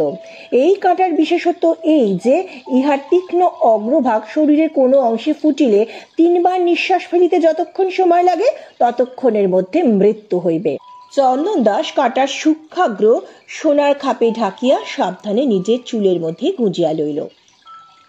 নৌকা হইতে নামিয়া চন্দন দাস নগরীর ভিতর দিয়া আবার হাঁটিয়া চলিল। ঝাঁঝা দ্বীপ্রহর, আশেপাশে দোকানের মধ্যে দোকানি নিদ্রালু, মধ্যাকাশ হইতে সূর্যদেব প্রখর রৌদ্র ঢালিয়া দিতেছেন। গাছপালা পর্যন্ত নিঝুম হইয়া পড়িয়াছে, মানুষ গৃহতলের ছায়ায় আশ্রয় লইয়াছে। কিছুদূর যাইবার পর একটা মোড়ের মাথায় পৌঁছিয়া চন্দন দাস এবার কোন পথে যাইবে ভাবিতেছে। এমন সময় তাহার চোখে পড়িল একটা 9-10 বছরের কটিবাস পরিহিত শীর্ণকায় বালক প্রচণ্ড মারতণ্ড ময়ূক সম্পূর্ণ উপেক্ষা করিয়া পথের মধ্যে একাকী ডান্ডাগুলি খেলিতেছে। চন্দন দাস হাতছানি দিয়া তাহাকে ডাকিল। বালক ক্রীড়ার বিরাম না দিয়া জ্যোষ্ঠীর আঘাতে ক্ষুদ্র কাষ্ঠখণ্ডটিকে চন্দন দাসের দিকে তাড়িত করিতে করিতে তাহার সম্মুখে আসিয়া উপস্থিত হইল। তারপর প্রবীণের মতো তীক্ষ্ণ দৃষ্টিতে চন্দন দাসের বেশভূষা নিরীক্ষণ করিয়া বলিল, সওদাগর, সমুদ্র থেকে আসছ না? বালকের ভাষা ও বাক্প্রণালী অতি অদ্ভুত, আমরা তাহা সরল ও সহজ বোধ করিয়া দিলাম। চন্দন দাস বলিল, হ্যাঁ, নিমাই পণ্ডিতের বাড়ি কোথায় জানিস? বালক বলিল, হি, জানি, আমাকে সেখানে নিয়ে চল। বালকের ধূর্ত মুখে একটু হাসি দেখা দিল। সে এক চক্ষু মুদিত করিয়া বলিল, ডাঙ্গুলি খেলছি যে, পয়সা দেব। আকর্ণ দন্ত বিকাশ করিয়া বালক হাত পাতিল। আগে দাও। চন্দন দাস তাহাকে একটা কপরদক দিল। তখন আবার ডাঙ্গুলি খেলিতে খেলিতে পথ দেখাইয়া লইয়া চলিল। বেশি দূর যাইতে হল না। নিম্ন বৃক্ষ চিহ্নিত একটি বাড়ি জ্যোষ্ঠী নির্দেশে দেখাইয়া দিয়া বালক প্রস্থান করিতেছিল। চন্দন দাস তাহাকে ফিরিয়া ডাকিয়া বলিল, তুই যদি আর একটা কাজ করতে পারিস, তোকে 4টে পয়সা দেব। কি? কাঞ্চনবেনের বাড়ি জানিস? বালকের চক্ষু উজ্জ্বল হইল। চুয়া, মাধবের কই মাছ? জানি। চন্দন দাসের ইচ্ছা হইল অকালপক্ষ ছোঁড়ার গালে একটা চপেটাঘাত করে, কিন্তু সে কষ্টে ক্রোধ সম্বরণ করিয়া বলিল, হ্যাঁ চুয়া, শোন, তার বাড়ির সামনে যাবি, কাউকে কিছু জিজ্ঞাসা করবি না, কেবল দেখে আসবি সেখানে কি হচ্ছে, পারবি? বালক বলিল, হি, পয়সা দাও। চন্দন দাস মাথা নাড়িয়া বলিল, না, আগে খবর নিয়ে আসবি, তবে পয়সা পাবি, আমি এইখানে থাকব। বালক ভ্রু কুঞ্চিত করিয়া মনে মনে গবেষণা করিল চন্দন দাসকে বিশ্বাস করা যাইতে পারে কিনা। শেষে ঘাড় নাড়িয়া সম্মতি জানাইয়া পূর্ববৎ ডাঙ্গুলি খেলিতে খেলিতে প্রস্থান করিল। চন্দন দাস তখন নিমাই পণ্ডিতের গৃহে প্রবেশ করিল। সম্মুখেই টোলের আটচালা, ছাত্রেরা কেহ নাই। নিমাই পণ্ডিত একাকী বসিয়া আছেন। তাহার কোলে তুলটের একখানি নূতন পুঁথি, পাশে লেখনী ও মসিপাত্র। চন্দন দাসের পদশব্দে নিমাই পণ্ডিত মুখ তুলিলেন। প্রশান্ত বিশাল চক্ষু হইতে শাস্ত্র চিন্তাজনিত স্বপ্নাচ্ছন্নতা দূর করিয়া জিজ্ঞাসা করিলেন, কাকে চান? চন্দন দাস বলিল, নিমাই পণ্ডিতকে। আমি নিমাই পণ্ডিত। পাদুকা খুলিয়া চন্দন দাস গিয়া নিমাই পণ্ডিতকে প্রণাম করিল। নিমাই পণ্ডিত বয়সে তাহার অপেক্ষা ছোট হইলেও ব্রাহ্মণ, তুলসী পাতার ছোট বড় নাই। নিমাই পণ্ডিত প্রণাম গ্রহণ করিয়া বলিলেন, দেখেছি বলে মনে হচ্ছে, আপনি কি আজ দুখানি নৌকা নিয়ে সমুদ্র যাত্রা থেকে ফিরেছেন?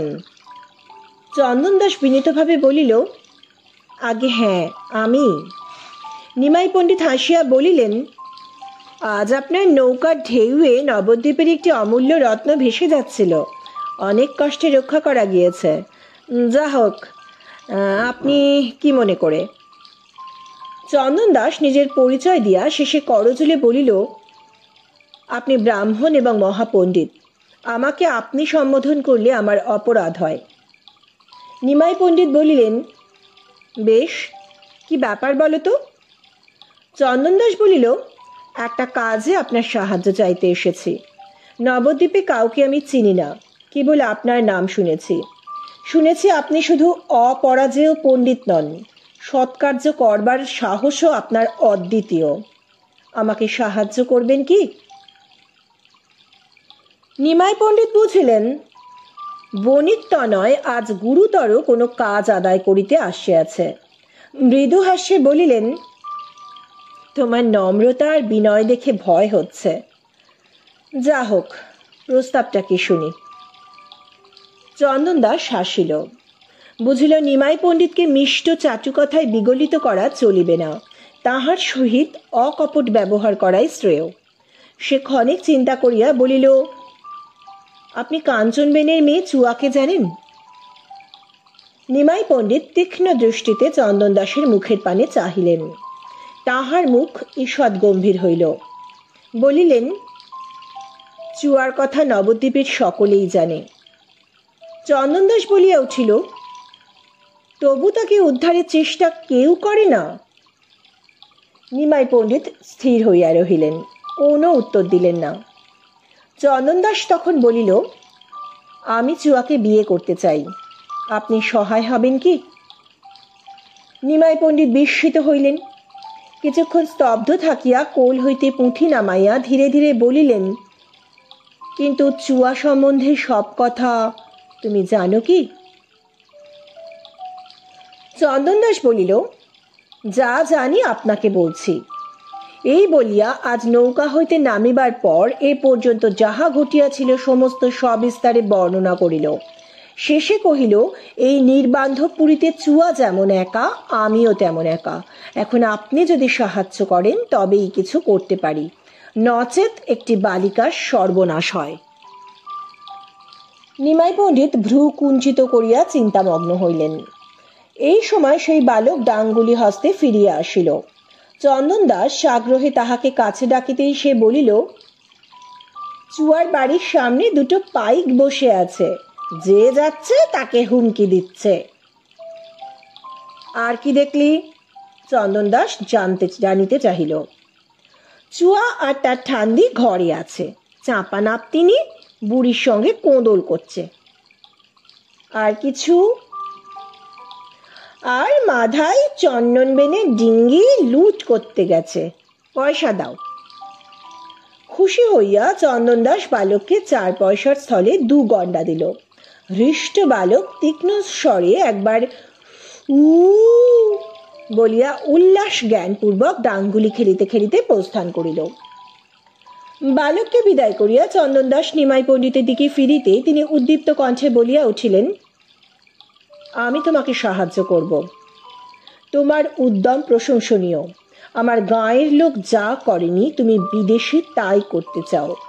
তোমার স্বার্থ আছে জানি, কিন্তু তাতে তোমার মহত্বের কিছুমাত্র হানি হয় না। আমি কি করতে পারি বলো? চন্দন দাস বলিল, তা আমিও জানি না, আপাতত পরামর্শ দিতে পারেন। বেশ, এসো পরামর্শ করা যাক। মাধব যেরকম দুর্ধর্ষ পাষণ্ড, তার বিরুদ্ধে বল প্রয়োগে কোনো ফল হবে না আমার মনে হয়।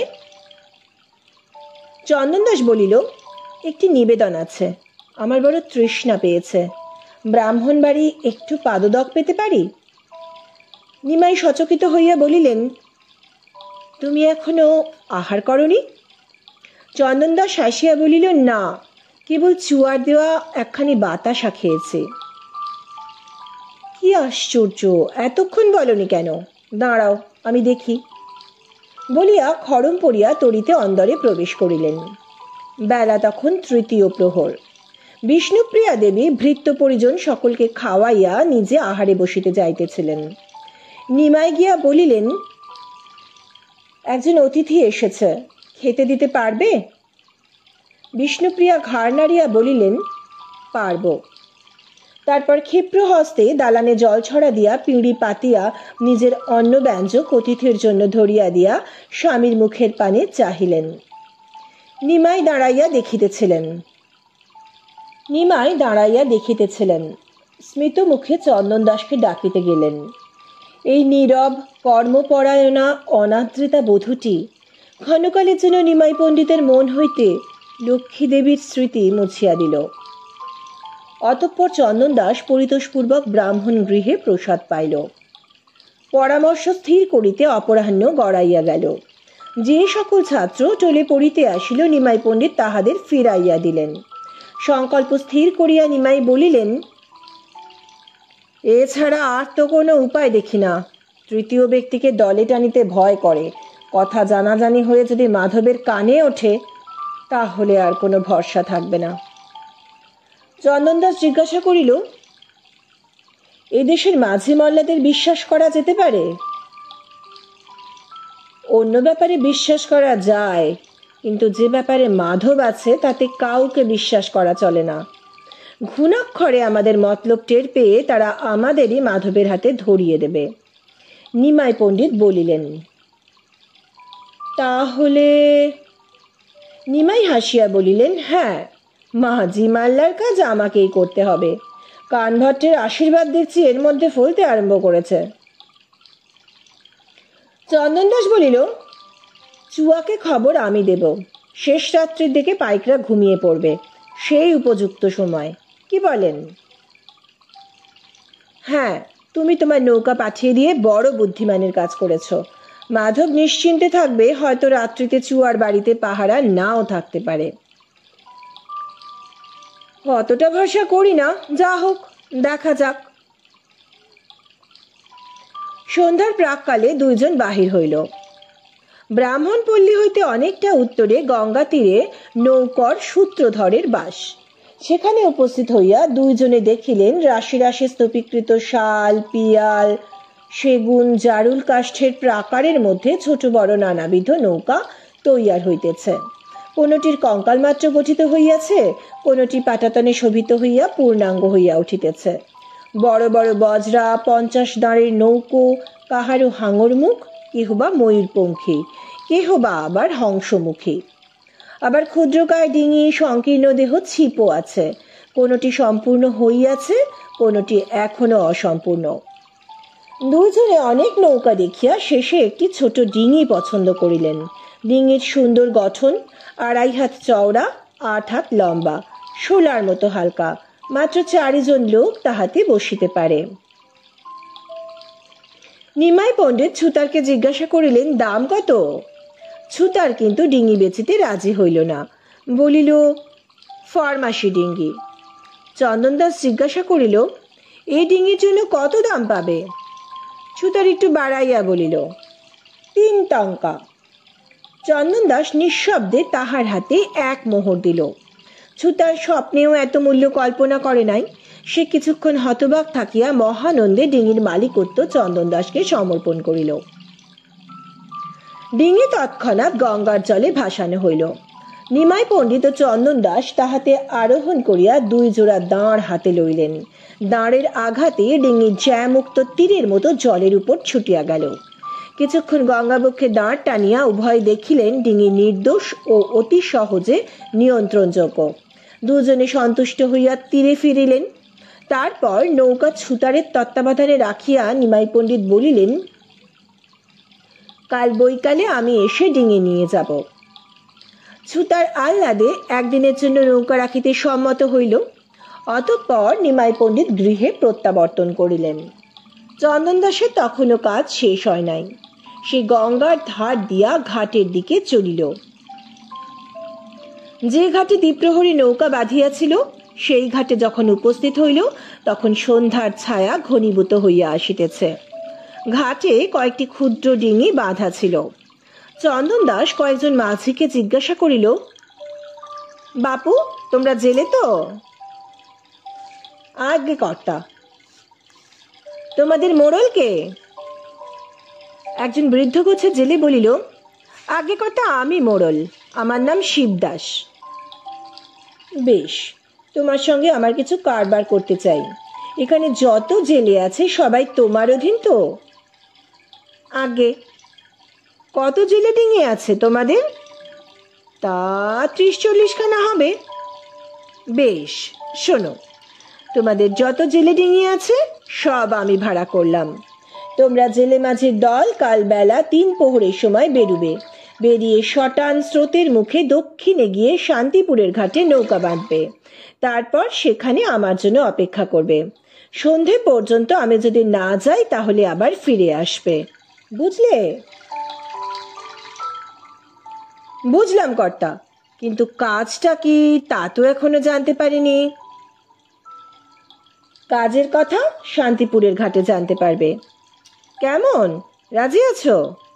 আগে কর রাজি নই, কিন্তু ধরুন শান্তিপুরের ঘাটে যদি আপনার দেখা না পাই। বলেছি তো, তাহলে ফিরে আসবে। কিন্তু আমাদের যাওয়া আসা যে তাহলে না হক হয়রানি হয়।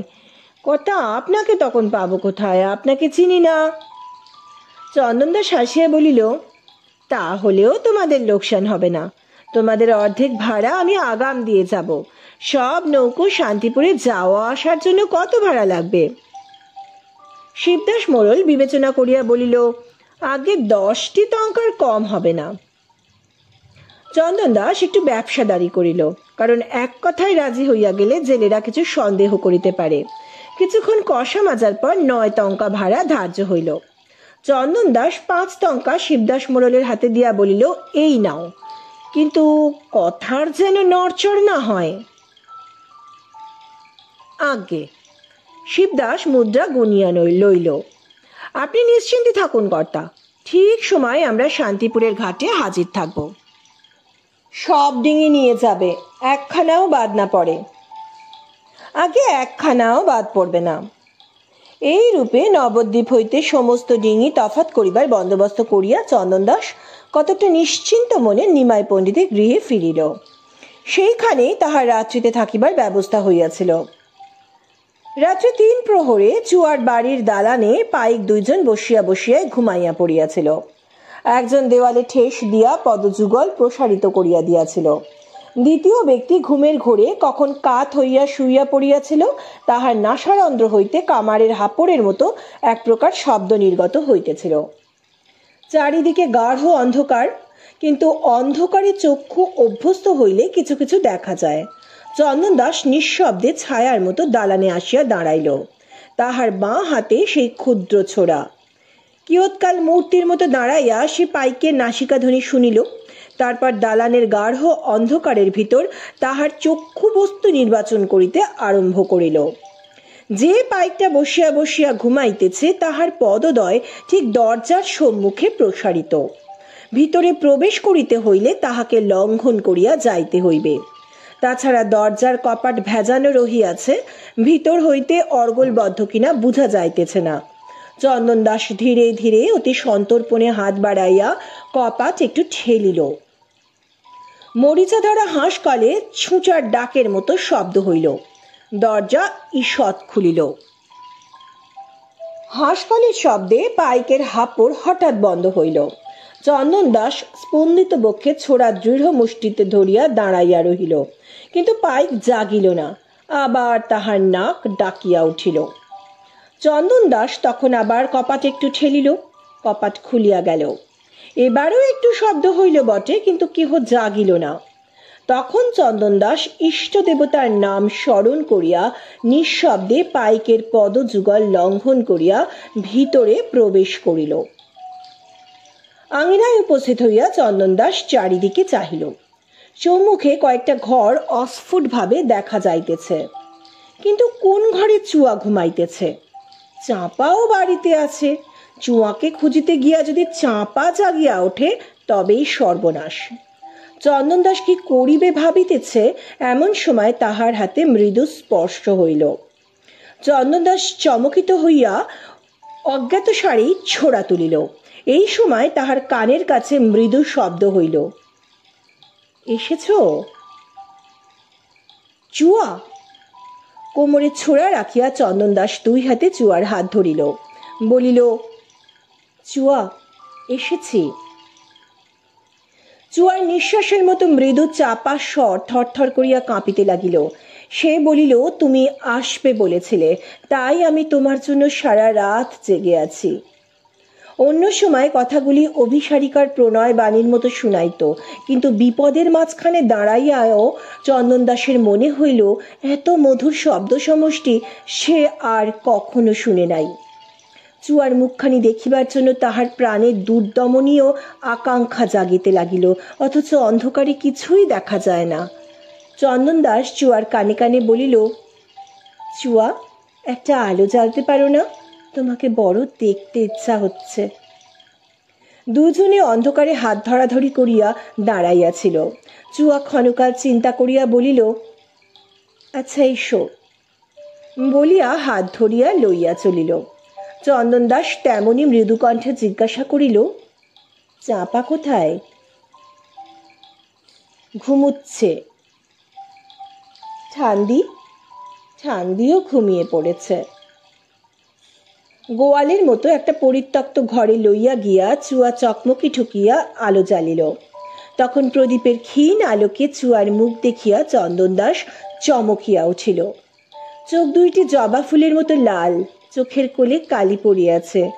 আশা আকাঙ্ক্ষা ও তীব্রোৎকণ্ঠার দ্বন্দ্বে চুয়ার অনুপম রূপ যেন ছিঁড়িয়া একাকার হইয়া গিয়াছে। চন্দন দাসের বুকে বেদনা শুল বিঁধিল। সে বাষ্পাকুল কণ্ঠে বলিয়া উঠিল, চুয়া। চুয়া মাটিতে বসিয়া পড়িয়া কাঁদিতে লাগিল। বেদনার ঊর্ধ্বস্বরে বলিল, তোমার নৌকা চলে গেছে শুনে এত ভয় হয়েছিল। চন্দন দাস চুয়ার পাশে বসিয়া আর্দ্র কণ্ঠে বলিল, চুয়া, আর ভয় নেই, তোমার উদ্ধারের সমস্ত ব্যবস্থা করেছি। চুয়া চোখ মুছিয়া মুখ তুলিল। কি? চন্দন দাস বলিল, বলছি, আগে বলো দেখি, তুমি সাঁতার কাটতে জানো? অবসাদ ভরা সুরে চুয়া বলল, জানি। তাই তো ডুবে মরতে পারিনি, কতবার সে চেষ্টা করেছি। চন্দন দাসের ইচ্ছা হইল চুয়াকে বুকে জড়াইয়া লইয়া সান্ত্বনা দেয়, কিন্তু সে লোভ সংবরণ করিল। বলিল, ও কথা ভুলে যাও। চুয়া, বুকে সাহস আনো। আমি এসেছি দেখেও তোমার সাহস হয় না? চুয়া কেবল তার কালিমালিপ্ত চোখ দুইটি তুলিয়া চন্দন দাসের মুখের পানে চাহিয়া রহিল। হয়তো নিজের একান্ত নির্ভরশীলতার কথা প্রকাশ করিয়া বলিতে চাহিল, কিন্তু বলিতে পারিল না। চন্দন দাস তখন সংক্ষেপে প্রাঞ্জলভাবে উদ্ধারের উপায় বিবৃত করিয়া বলিল। চুয়া ব্যগ্র বিস্ফারিত নয়নে তা শুনিল। শুনিতে শুনিতে তাহার চোখ দিয়া জল গড়াইয়া পড়িতে লাগিল। চন্দন দাসের বিবৃতি শেষ হইলে চুয়া কিছুক্ষণ হেঁট মুখে নীরব হইয়া রহিল। লজ্জা করিবার সে অবকাশ পায় নাই। হৃদয়ের তুমুল আন্দোলনের মধ্যে এই তরুণ উদ্ধারকর্তাটিকে সে যে কি দৃষ্টিতে দেখিয়াছে তাহা নিজেই জানিতে পারে নাই। তাই উদ্ধারের আশা যখন তাহার সংশয়ময় চিত্তে আগুনের মতো জ্বলিয়া উঠিল, তখন সে আর আত্মসংবরণ করিতে পারিল না। চন্দন দাসের পায়ের উপর আছড়াইয়া পড়িল, দুই হাতে পা চড়াইয়া কাঁদিয়া কহিল, একটা কথা বলো।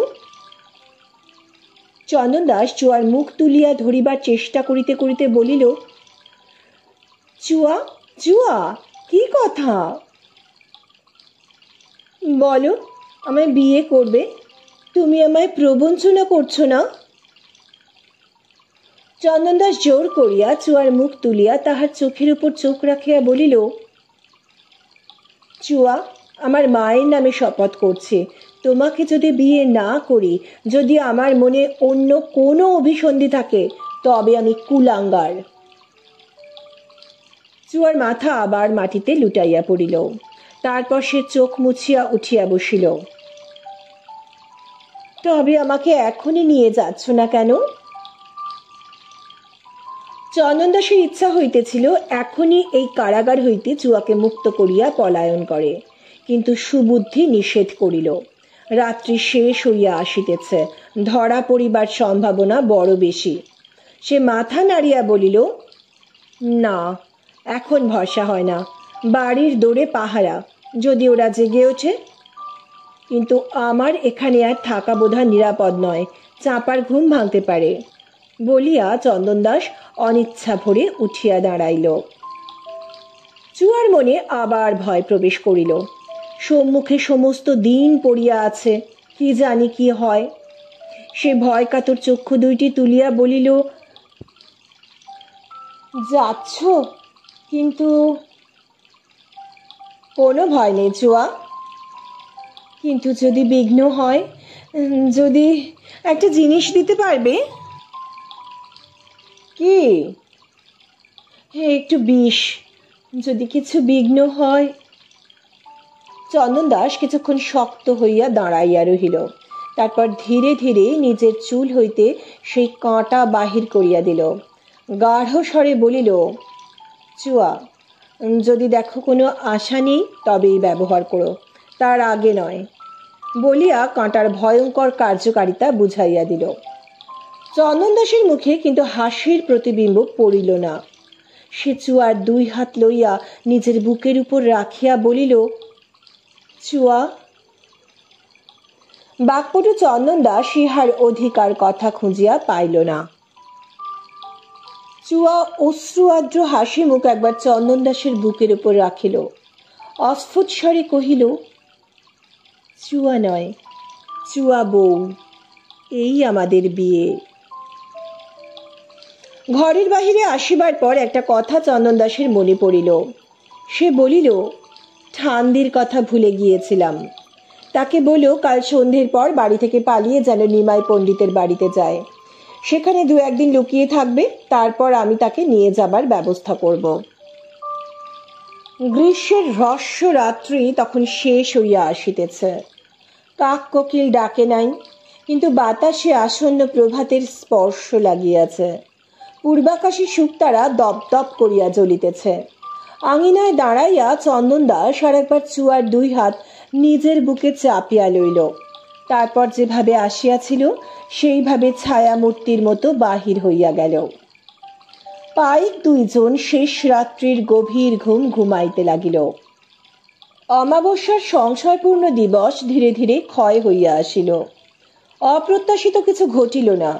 কেবল দ্বীপ্রহরে মাধব চুয়ার গৃহে আসিয়া তদারক করিয়া গেল ও জানাইয়া গেল যে তাহার প্রদত্ত শাস্ত্রীয় বিধান যেন যথাযথ পালিত হয়।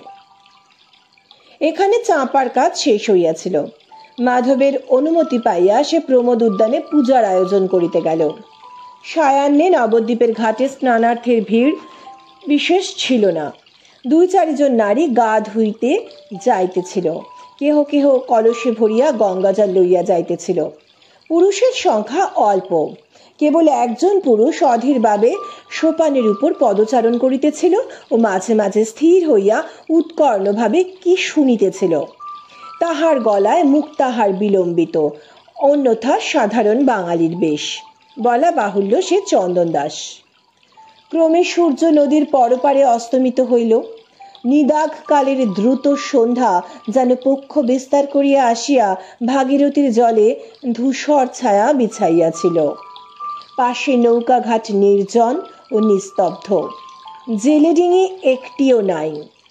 2খানি স্থূল কলেবর মহাজনী কিস্তি নিঃসঙ্গ অসহায়ভাবে বিস্তীর্ণ ঘাটে লাগিয়া আছে। গঙ্গাবক্ষেও নৌকা নাই। কেবল দূরে উত্তরে একটি ক্ষুদ্র ডিঙি স্রোতের মুখে ভাসিয়া আসিতেছে। অস্পষ্ট আলোকে মনে হয় একটি লোক দাঁড় ধরিয়া তাহাতে বসিয়া আছে। ক্রমে ডিঙি মাঝ গঙ্গা দিয়া ঘাটের সম্মুখীন হইল, কিন্তু ঘাটের নিকটে আসিল না, গঙ্গাবক্ষে স্থির হইয়া রহিল। নৌকারূঢ় ব্যক্তি মাঝে মাঝে দাঁড় টানিয়া নৌকা ভাসিয়া যাইতে দিল না। চন্দন দাস চিন্তিত মুখে অধীর পদে ঘুরিতে ঘুরিতে হঠাৎ থমকিয়া দাঁড়াইয়া পড়িল। ওই আসিতেছে। পথে দূরাগত বাদ্যোদ্যম শোনা গেল। চন্দন দাস একবার গঙ্গাবক্ষস্থ ডিঙির দিকে তাকাইল, তারপর স্পন্দিত বক্ষে একটা গোলাকার বুরুজের উপর গিয়া বসিল। বাদ্যধ্বনি ক্রমশ কাছে আসিতে লাগিল। মহারুলে কাঁসর, ঘণ্টা, শিঙা, ঢোল বাজিতেছে। তামাশা দেখিবার জন্য বহু স্ত্রী পুরুষ বালক জুটিয়াছিল। তাহাদের কলরব সেই সঙ্গে মিশিয়া কোলাহল তুমুল হইয়া উঠিয়াছে। ঘাটের শীর্ষে আসিয়া কোলাহল থামিল, বাজনা বন্ধ হইল। চন্দন দাস দেখিল কৌতূহলী জনতাকে দ্বিধাবিভক্ত করিয়া 2 সারির ঢাল সরকিধারী পাইক নামিয়া আসিতেছে। তাহাদের 2 সারির মধ্যস্থলে মুক্তকেশী জবামাল্য পরিহিতা চুয়া। চন্দন দাসও কৌতূহলী দর্শকের মতো দাঁড়াইয়া উঠিয়া এই বিচিত্র শোভাযাত্রা দেখিতে লাগিল। পাইকগণ সদম্ভে অস্ত্র আস্ফালন করিয়া দর্শকদের ঠেলিয়া সরাইয়া দিয়া ঘাটের দিকে নামিতে আরম্ভ করিল। তাহাদের মধ্যবর্তিনী চুয়া মন্থর পদে এদিকে ওদিকে চাহিতে চাহিতে সোপান অবরোহণ করিতে লাগিল। তারপর চন্দন দাসের সঙ্গে তাহার চোখাচোখি হইল। নিমেষের দৃষ্টি বিনিময়ে যে ইঙ্গিত খেলিয়া গেল আর কেহ তাহা দেখিল না। বুরুজের পাশ দিয়া যাইবার সময় চন্দন দাস অগ্রগামী পাইককে উচ্চ স্বরে জিজ্ঞাসা করিল, হ্যাঁ সর্দার, এ তোমাদের কিসের মিছিল? বদন সর্দার প্রশ্নকারীর দিকে ভ্রুকুটি করিয়া তাকাইল। তাহার গলায় দোদুল্যমান মুক্তার হার দেখিল। তারপর রূঢ় স্বরে কহিল, তোরা তো খবরের দরকার কি? চন্দন দাস মুখে বিনীত ভাব প্রকাশ করিয়া বলিল, না, তাই জিজ্ঞাসা করছি। মনে মনে বলিল, মালিক আর চাকরের রা দেখি একই রকম। দাঁড়াও, তোমার মুন্ডপাতের ব্যবস্থা করছি। পরবর্তী পাইকগণ সকলেই চোখ পাকাইয়া চন্দন দাসের দিকে তাকাইল। তাহার গলায় লোভনীয় মুক্তাহার কাহারও দৃষ্টি এড়াইল না। দুর্দান্ত প্রভুর উচ্ছৃঙ্খল ভৃত্য। হাড় ছড়া কাড়িয়া লইবার জন্য সকলেরই হাত নিষ্পিস করিতে লাগিল। জলের কিনারায় গিয়া পাইকের দল থামিল।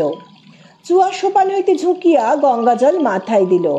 তাহার ঠোঁট দুইটি অব্যক্ত প্রার্থনায় একটু নড়িল।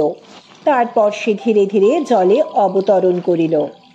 প্রথম এক হাঁটু, ক্রমে এক কোমর, শেষে বুক পর্যন্ত জলে গিয়া দাঁড়াইল। গলার মালা জলে ভাসাইয়া দিয়া ডুব দিল। পাইকেরা কিনারায় কেহ বসিয়া কেহ দাঁড়াইয়া গল্প করিতে করিতে গোফে মোচড় দিতে লাগিল। এরপর একটি ক্ষুদ্র ব্যাপার ঘটিল। চন্দন দাস ইতিমধ্যে বুরুজ হইতে নামিয়া পাইকদের পিছনে আসিয়া দাঁড়াইয়াছিল। হঠাৎ ব্যাকুল স্বরে বলিয়া উঠিল, হইচ্ছা। একজন পাইক ফিরিয়া দেখিল চন্দন দাসের গলার মুক্তাহার ছিঁড়িয়া গিয়াছে এবং মুক্তাগুলি সুতা হইতে ঝরঝর করিয়া ঘাটের শানের উপর ঝরিয়া পড়িতেছে। সে লাফাইয়া আসিয়া মুক্তা কুড়াইতে লাগিল। তাহাকে মুক্তা কুড়াইতে দেখিয়া বাকি কয়জন পাইক হুড়মুড় করিয়া আসিয়া পড়িল। মুক্তার হরিণ লুট, এমন সুযোগ বড় ঘটে না। সকলে কাড়াকাড়ি করিয়া মুক্তা গুনিতে লাগিল। ঠেলা খাইয়া চন্দন দাস বাহিরে ছিটকাইয়া পড়িল।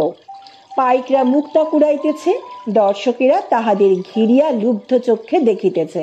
কেহ লক্ষ্য করিল না যে সেই অবকাশে চন্দন দাস গঙ্গায় নামিল। চুয়া সাঁতার দিতে আরম্ভ করিয়াছে। চুয়া ও চন্দন দাস পাশাপাশি সাঁতার কাটিয়া চলিল। অন্ধকার হইয়া আসিয়াছে, তাহাদের কালো মাথা দুইটি কেবল জলের উপর দেখা যাইতেছে। চুয়া চন্দন দাসের পানে তাকাইল। তাহার সিক্ত মুখের উচ্ছ্বলিত হাসি চন্দন দাসকে পুরস্কৃত করিল। তাহারা যখন ঘাট হইতে প্রায় 40 হাত গিয়াছে, তখন ঘাটে একটা হৈ হৈ শব্দ উঠিল। তারপর ধর ধর, পালালো পালালো বলিয়া কয়েকজন পাইক জলে লাফাইয়া পড়িল। কয়েকজন নৌকার সন্ধানে ছুটিল, কিন্তু নৌকা কোথায়? বদন সর্দার ষড়ের মতো চেঁচাইতে লাগিল। গঙ্গার বুকে যে ছোট ডিঙি আসিতেছিল তাহা ক্রমে নিকটবর্তী হইতে লাগিল। চন্দন দাস বলিল, চুয়া, যদি হাঁপিয়ে পড়ে থাকো আমার কাঁধ ধরো। চুয়া বলিল, না, আমি পারব। চন্দন দাস পিছু ফিরিয়া দেখিল যে পাইকগুলো জলে ঝাঁপ দিয়াছিল তাহারা সজোরে সাঁতারিয়া আসিতেছে, কিন্তু তাহারা এখনো অনেক দূরে, নৌকার সম্মুখেই। কয়েক মুহূর্ত পরে দুইজনে একসঙ্গে গিয়া নৌকার কানা ধরিল। নিমাই পণ্ডিত দাঁড় ছাড়িয়া চুয়াকে ধরিয়া নৌকায় তুলিলেন। চন্দন দাস তাহার পরে উঠিল। যে পাইকটা সর্বাগ্রে আসিতেছিল সে প্রায় 20 হাতের মধ্যে আসিয়া পড়িয়াছিল। সে হাত তুলিয়া ভাঙা গলায় চিৎকার করিয়া কি একটা বলিল। প্রত্যুত্তরে চন্দন দাস উচ্চ হাসিয়া দুইখানি দাঁড় হাতে তুলিয়া লইল। নিমাই পণ্ডিত দাঁড় হাতে লইলেন। দুইজনে একসঙ্গে দাঁড় জলে ডুবাইয়া টানিলেন। প্রদেশের ছায়ালোকে ক্ষুদ্র ডিঙি পাখির মতো উড়িয়া চলিল। নবদ্বীপ হইতে 5 ক্রোশ উত্তরে গঙ্গাবক্ষে চন্দন দাসের 2 সমুদ্র তরী নোঙর করা ছিল। অন্ধকারে তাহাদের এক চাপ গাঢ়তর অন্ধকারের মতো দেখাইতেছিল। রাত্রি 1 প্রহর কালে ক্ষুদ্র নৌকা গিয়া চন্দন দাসের মধুকর ডিঙার গায়ে ভিড়িল। মাঝিরা সজাগ ও সতর্ক ছিল। মুহূর্ত মধ্যে সকলে বড় নৌকায় উঠিলেন। নিমাই পণ্ডিত বলিলেন, আমার কাজ তো শেষ হলো, আমি এবার ফিরি। চন্দন দাস হাত জোর করিয়া বলিল, ঠাকুর এত দয়া করলেন, একটু বিশ্রাম করে যান। নৌকায় 2টি কুঠুরি, একটি মানিক ভাণ্ডার, অপরটি চন্দন দাসের শয়নকক্ষ। শয়নকক্ষের মেঝে রঙিন পক্ষল সুতির আস্তরণ। ঘরে দীপ জ্বলিতেছিল। সকলে তাহাতে প্রবেশ করিলেন। চুয়া এক কোণে জড়সড় হইয়া অর্ধশুষ্ক বসন গায়ে জড়াইয়া দাঁড়াইল। চন্দন দাস তাড়াতাড়ি প্যাঁটরা হইতে নিজের একখানি ক্ষৌম বস্ত্র বাহির করিয়া চুয়ার গায়ে ফেলিল। চুয়া কাপড় লইয়া পাশের ঘরে গেল। নিমাই পণ্ডিত আস্তরণের উপর আসন গ্রহণ করিয়াছিলেন। চুয়া প্রস্থান করিলে চন্দন দাস চুপি চুপি বলিল, ঠাকুর, বিয়েটা আজ রাতেই দিয়ে দিলে ভালো হয়। নিমাই হাসিয়া বলিলেন, হ্যাঁ তো তারা কিসের, বাড়ি গিয়ে বিয়ে করো। চন্দন দাস ভারী ভালো মানুষের মতো বলিল, না ঠাকুর, চুয়া যদি কিছু মনে করে, তাছাড়া নৌকোয় একটি বই শোবার ঘর নেই। নিমাই বলিলেন, কিন্তু বিয়ে দিয়ে কি করে, উপকরণ কই? ঠাকুর, আপনি পণ্ডিত মানুষ, সামান্য পুরুত তো নন, আপনি ইচ্ছে করলে শুধু হাতেই বিয়ে দিতে পারেন। নিমাই স্মিত মুখে চিন্তা করিয়া বলিলেন, মন্দ কথা নয়, তুমি কন্যাকে হরণ করে এনেছ, সুতরাং তোমাদের রাক্ষস বিবাহ হতে পারে। রাক্ষস বিবাহে কোনো অনুষ্ঠানের দরকার নেই। চন্দন দাস মহা উল্লাসে উঠিয়া গিয়া চুয়ার হাত ধরিয়া লইয়া আসিল। বলিল, চুয়া, ঠাকুর এখনই আমাদের বিয়ে দেবেন। পট্টাম্বর পরিহিতা চুয়া নত নয়নে রহিল। নিমাই হাসিতে হাসিতে বলিলেন, চন্দন দাস নাছর বান্দা, আজ বিয়ে করে তবে ছাড়বে। চুয়ার মুখে অরুণ রাগ দেখিয়া বুঝিলেন তাহার অমত নাই। বলিলেন, বেশ, ফুলের মালা তো হবে না, শুধু ছড়া হার জোগাড় করো। পুলকিত চন্দন দাস মানিক ভাণ্ডার হইতে 2 গাছা মুক্তার মালা বাহির করিয়া দিল। তখন বিবাহ ক্রিয়া আরম্ভ হইল। নিমাই একটি হার চুয়ার হাতে দিয়া বলিলেন, দুজনে দুজনের গলায় দাও। উভয়ে মালা বদল করিল।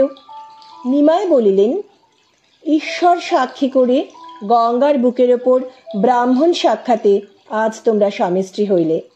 আশীর্বাদ করি, তোমাদের মঙ্গল হোক। উভয় নতজানু হইয়া ভক্তিপুত চিত্তে এই দেবকল্প তরুণ ব্রাহ্মণের পদধূলি লইল। তারপর উঠিয়া চন্দন দাস বলিল, ঠাকুর, এ বিয়ে লোকে মানবে তো? নিমাই পণ্ডিতের নাসা স্ফুরিত হইল। তিনি গর্বিত স্বরে বলিলেন, নিমাই পণ্ডিত যে বিয়ের পুরুত, সে বিয়ে অমান্য করে কে? চন্দন দাস তখন নিমাই পণ্ডিতের পদতলে এক মুঠি মোহর রাখিয়া বলিল, দেবতা, আপনার দক্ষিণা। নিমাই একবার হাসিয়া উঠিলেন, বলিলেন, হইটি পারব না, যাক, আজ উঠলাম। বুড়িকে নিয়ে যাবার ব্যবস্থা শিগগির করো, আর বাড়ি গিয়ে যথারীতি লৌকিক বিবাহ করো, অধিকন্তু ন দোষায়।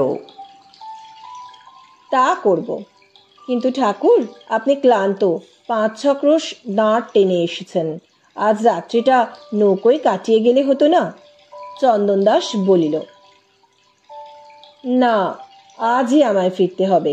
রাত্রিতে না ফিরলে মা চিন্তিত হবেন। তাছাড়া তোমার নৌকোয় তো একটি বই ঘর নেই। বলিয়া মৃদু হাসিলেন। চন্দন দাস একটু লজ্জিত হইল। তারপর সেই মসীকৃত অমাবস্যার মধ্যজামে নিমাই পণ্ডিত ডিঙিতে উঠিয়া একাকী নবদ্বীপের পানে ফিরিয়া চলিলেন। যতক্ষণ তাহার দাঁড়ের শব্দ শোনা গেল, চুয়া ও চন্দন জোর হস্তে তদ্গত চিত্তে নৌকার পাশে দাঁড়াইয়া বাহিরের দিকে তাকাইয়া রহিল।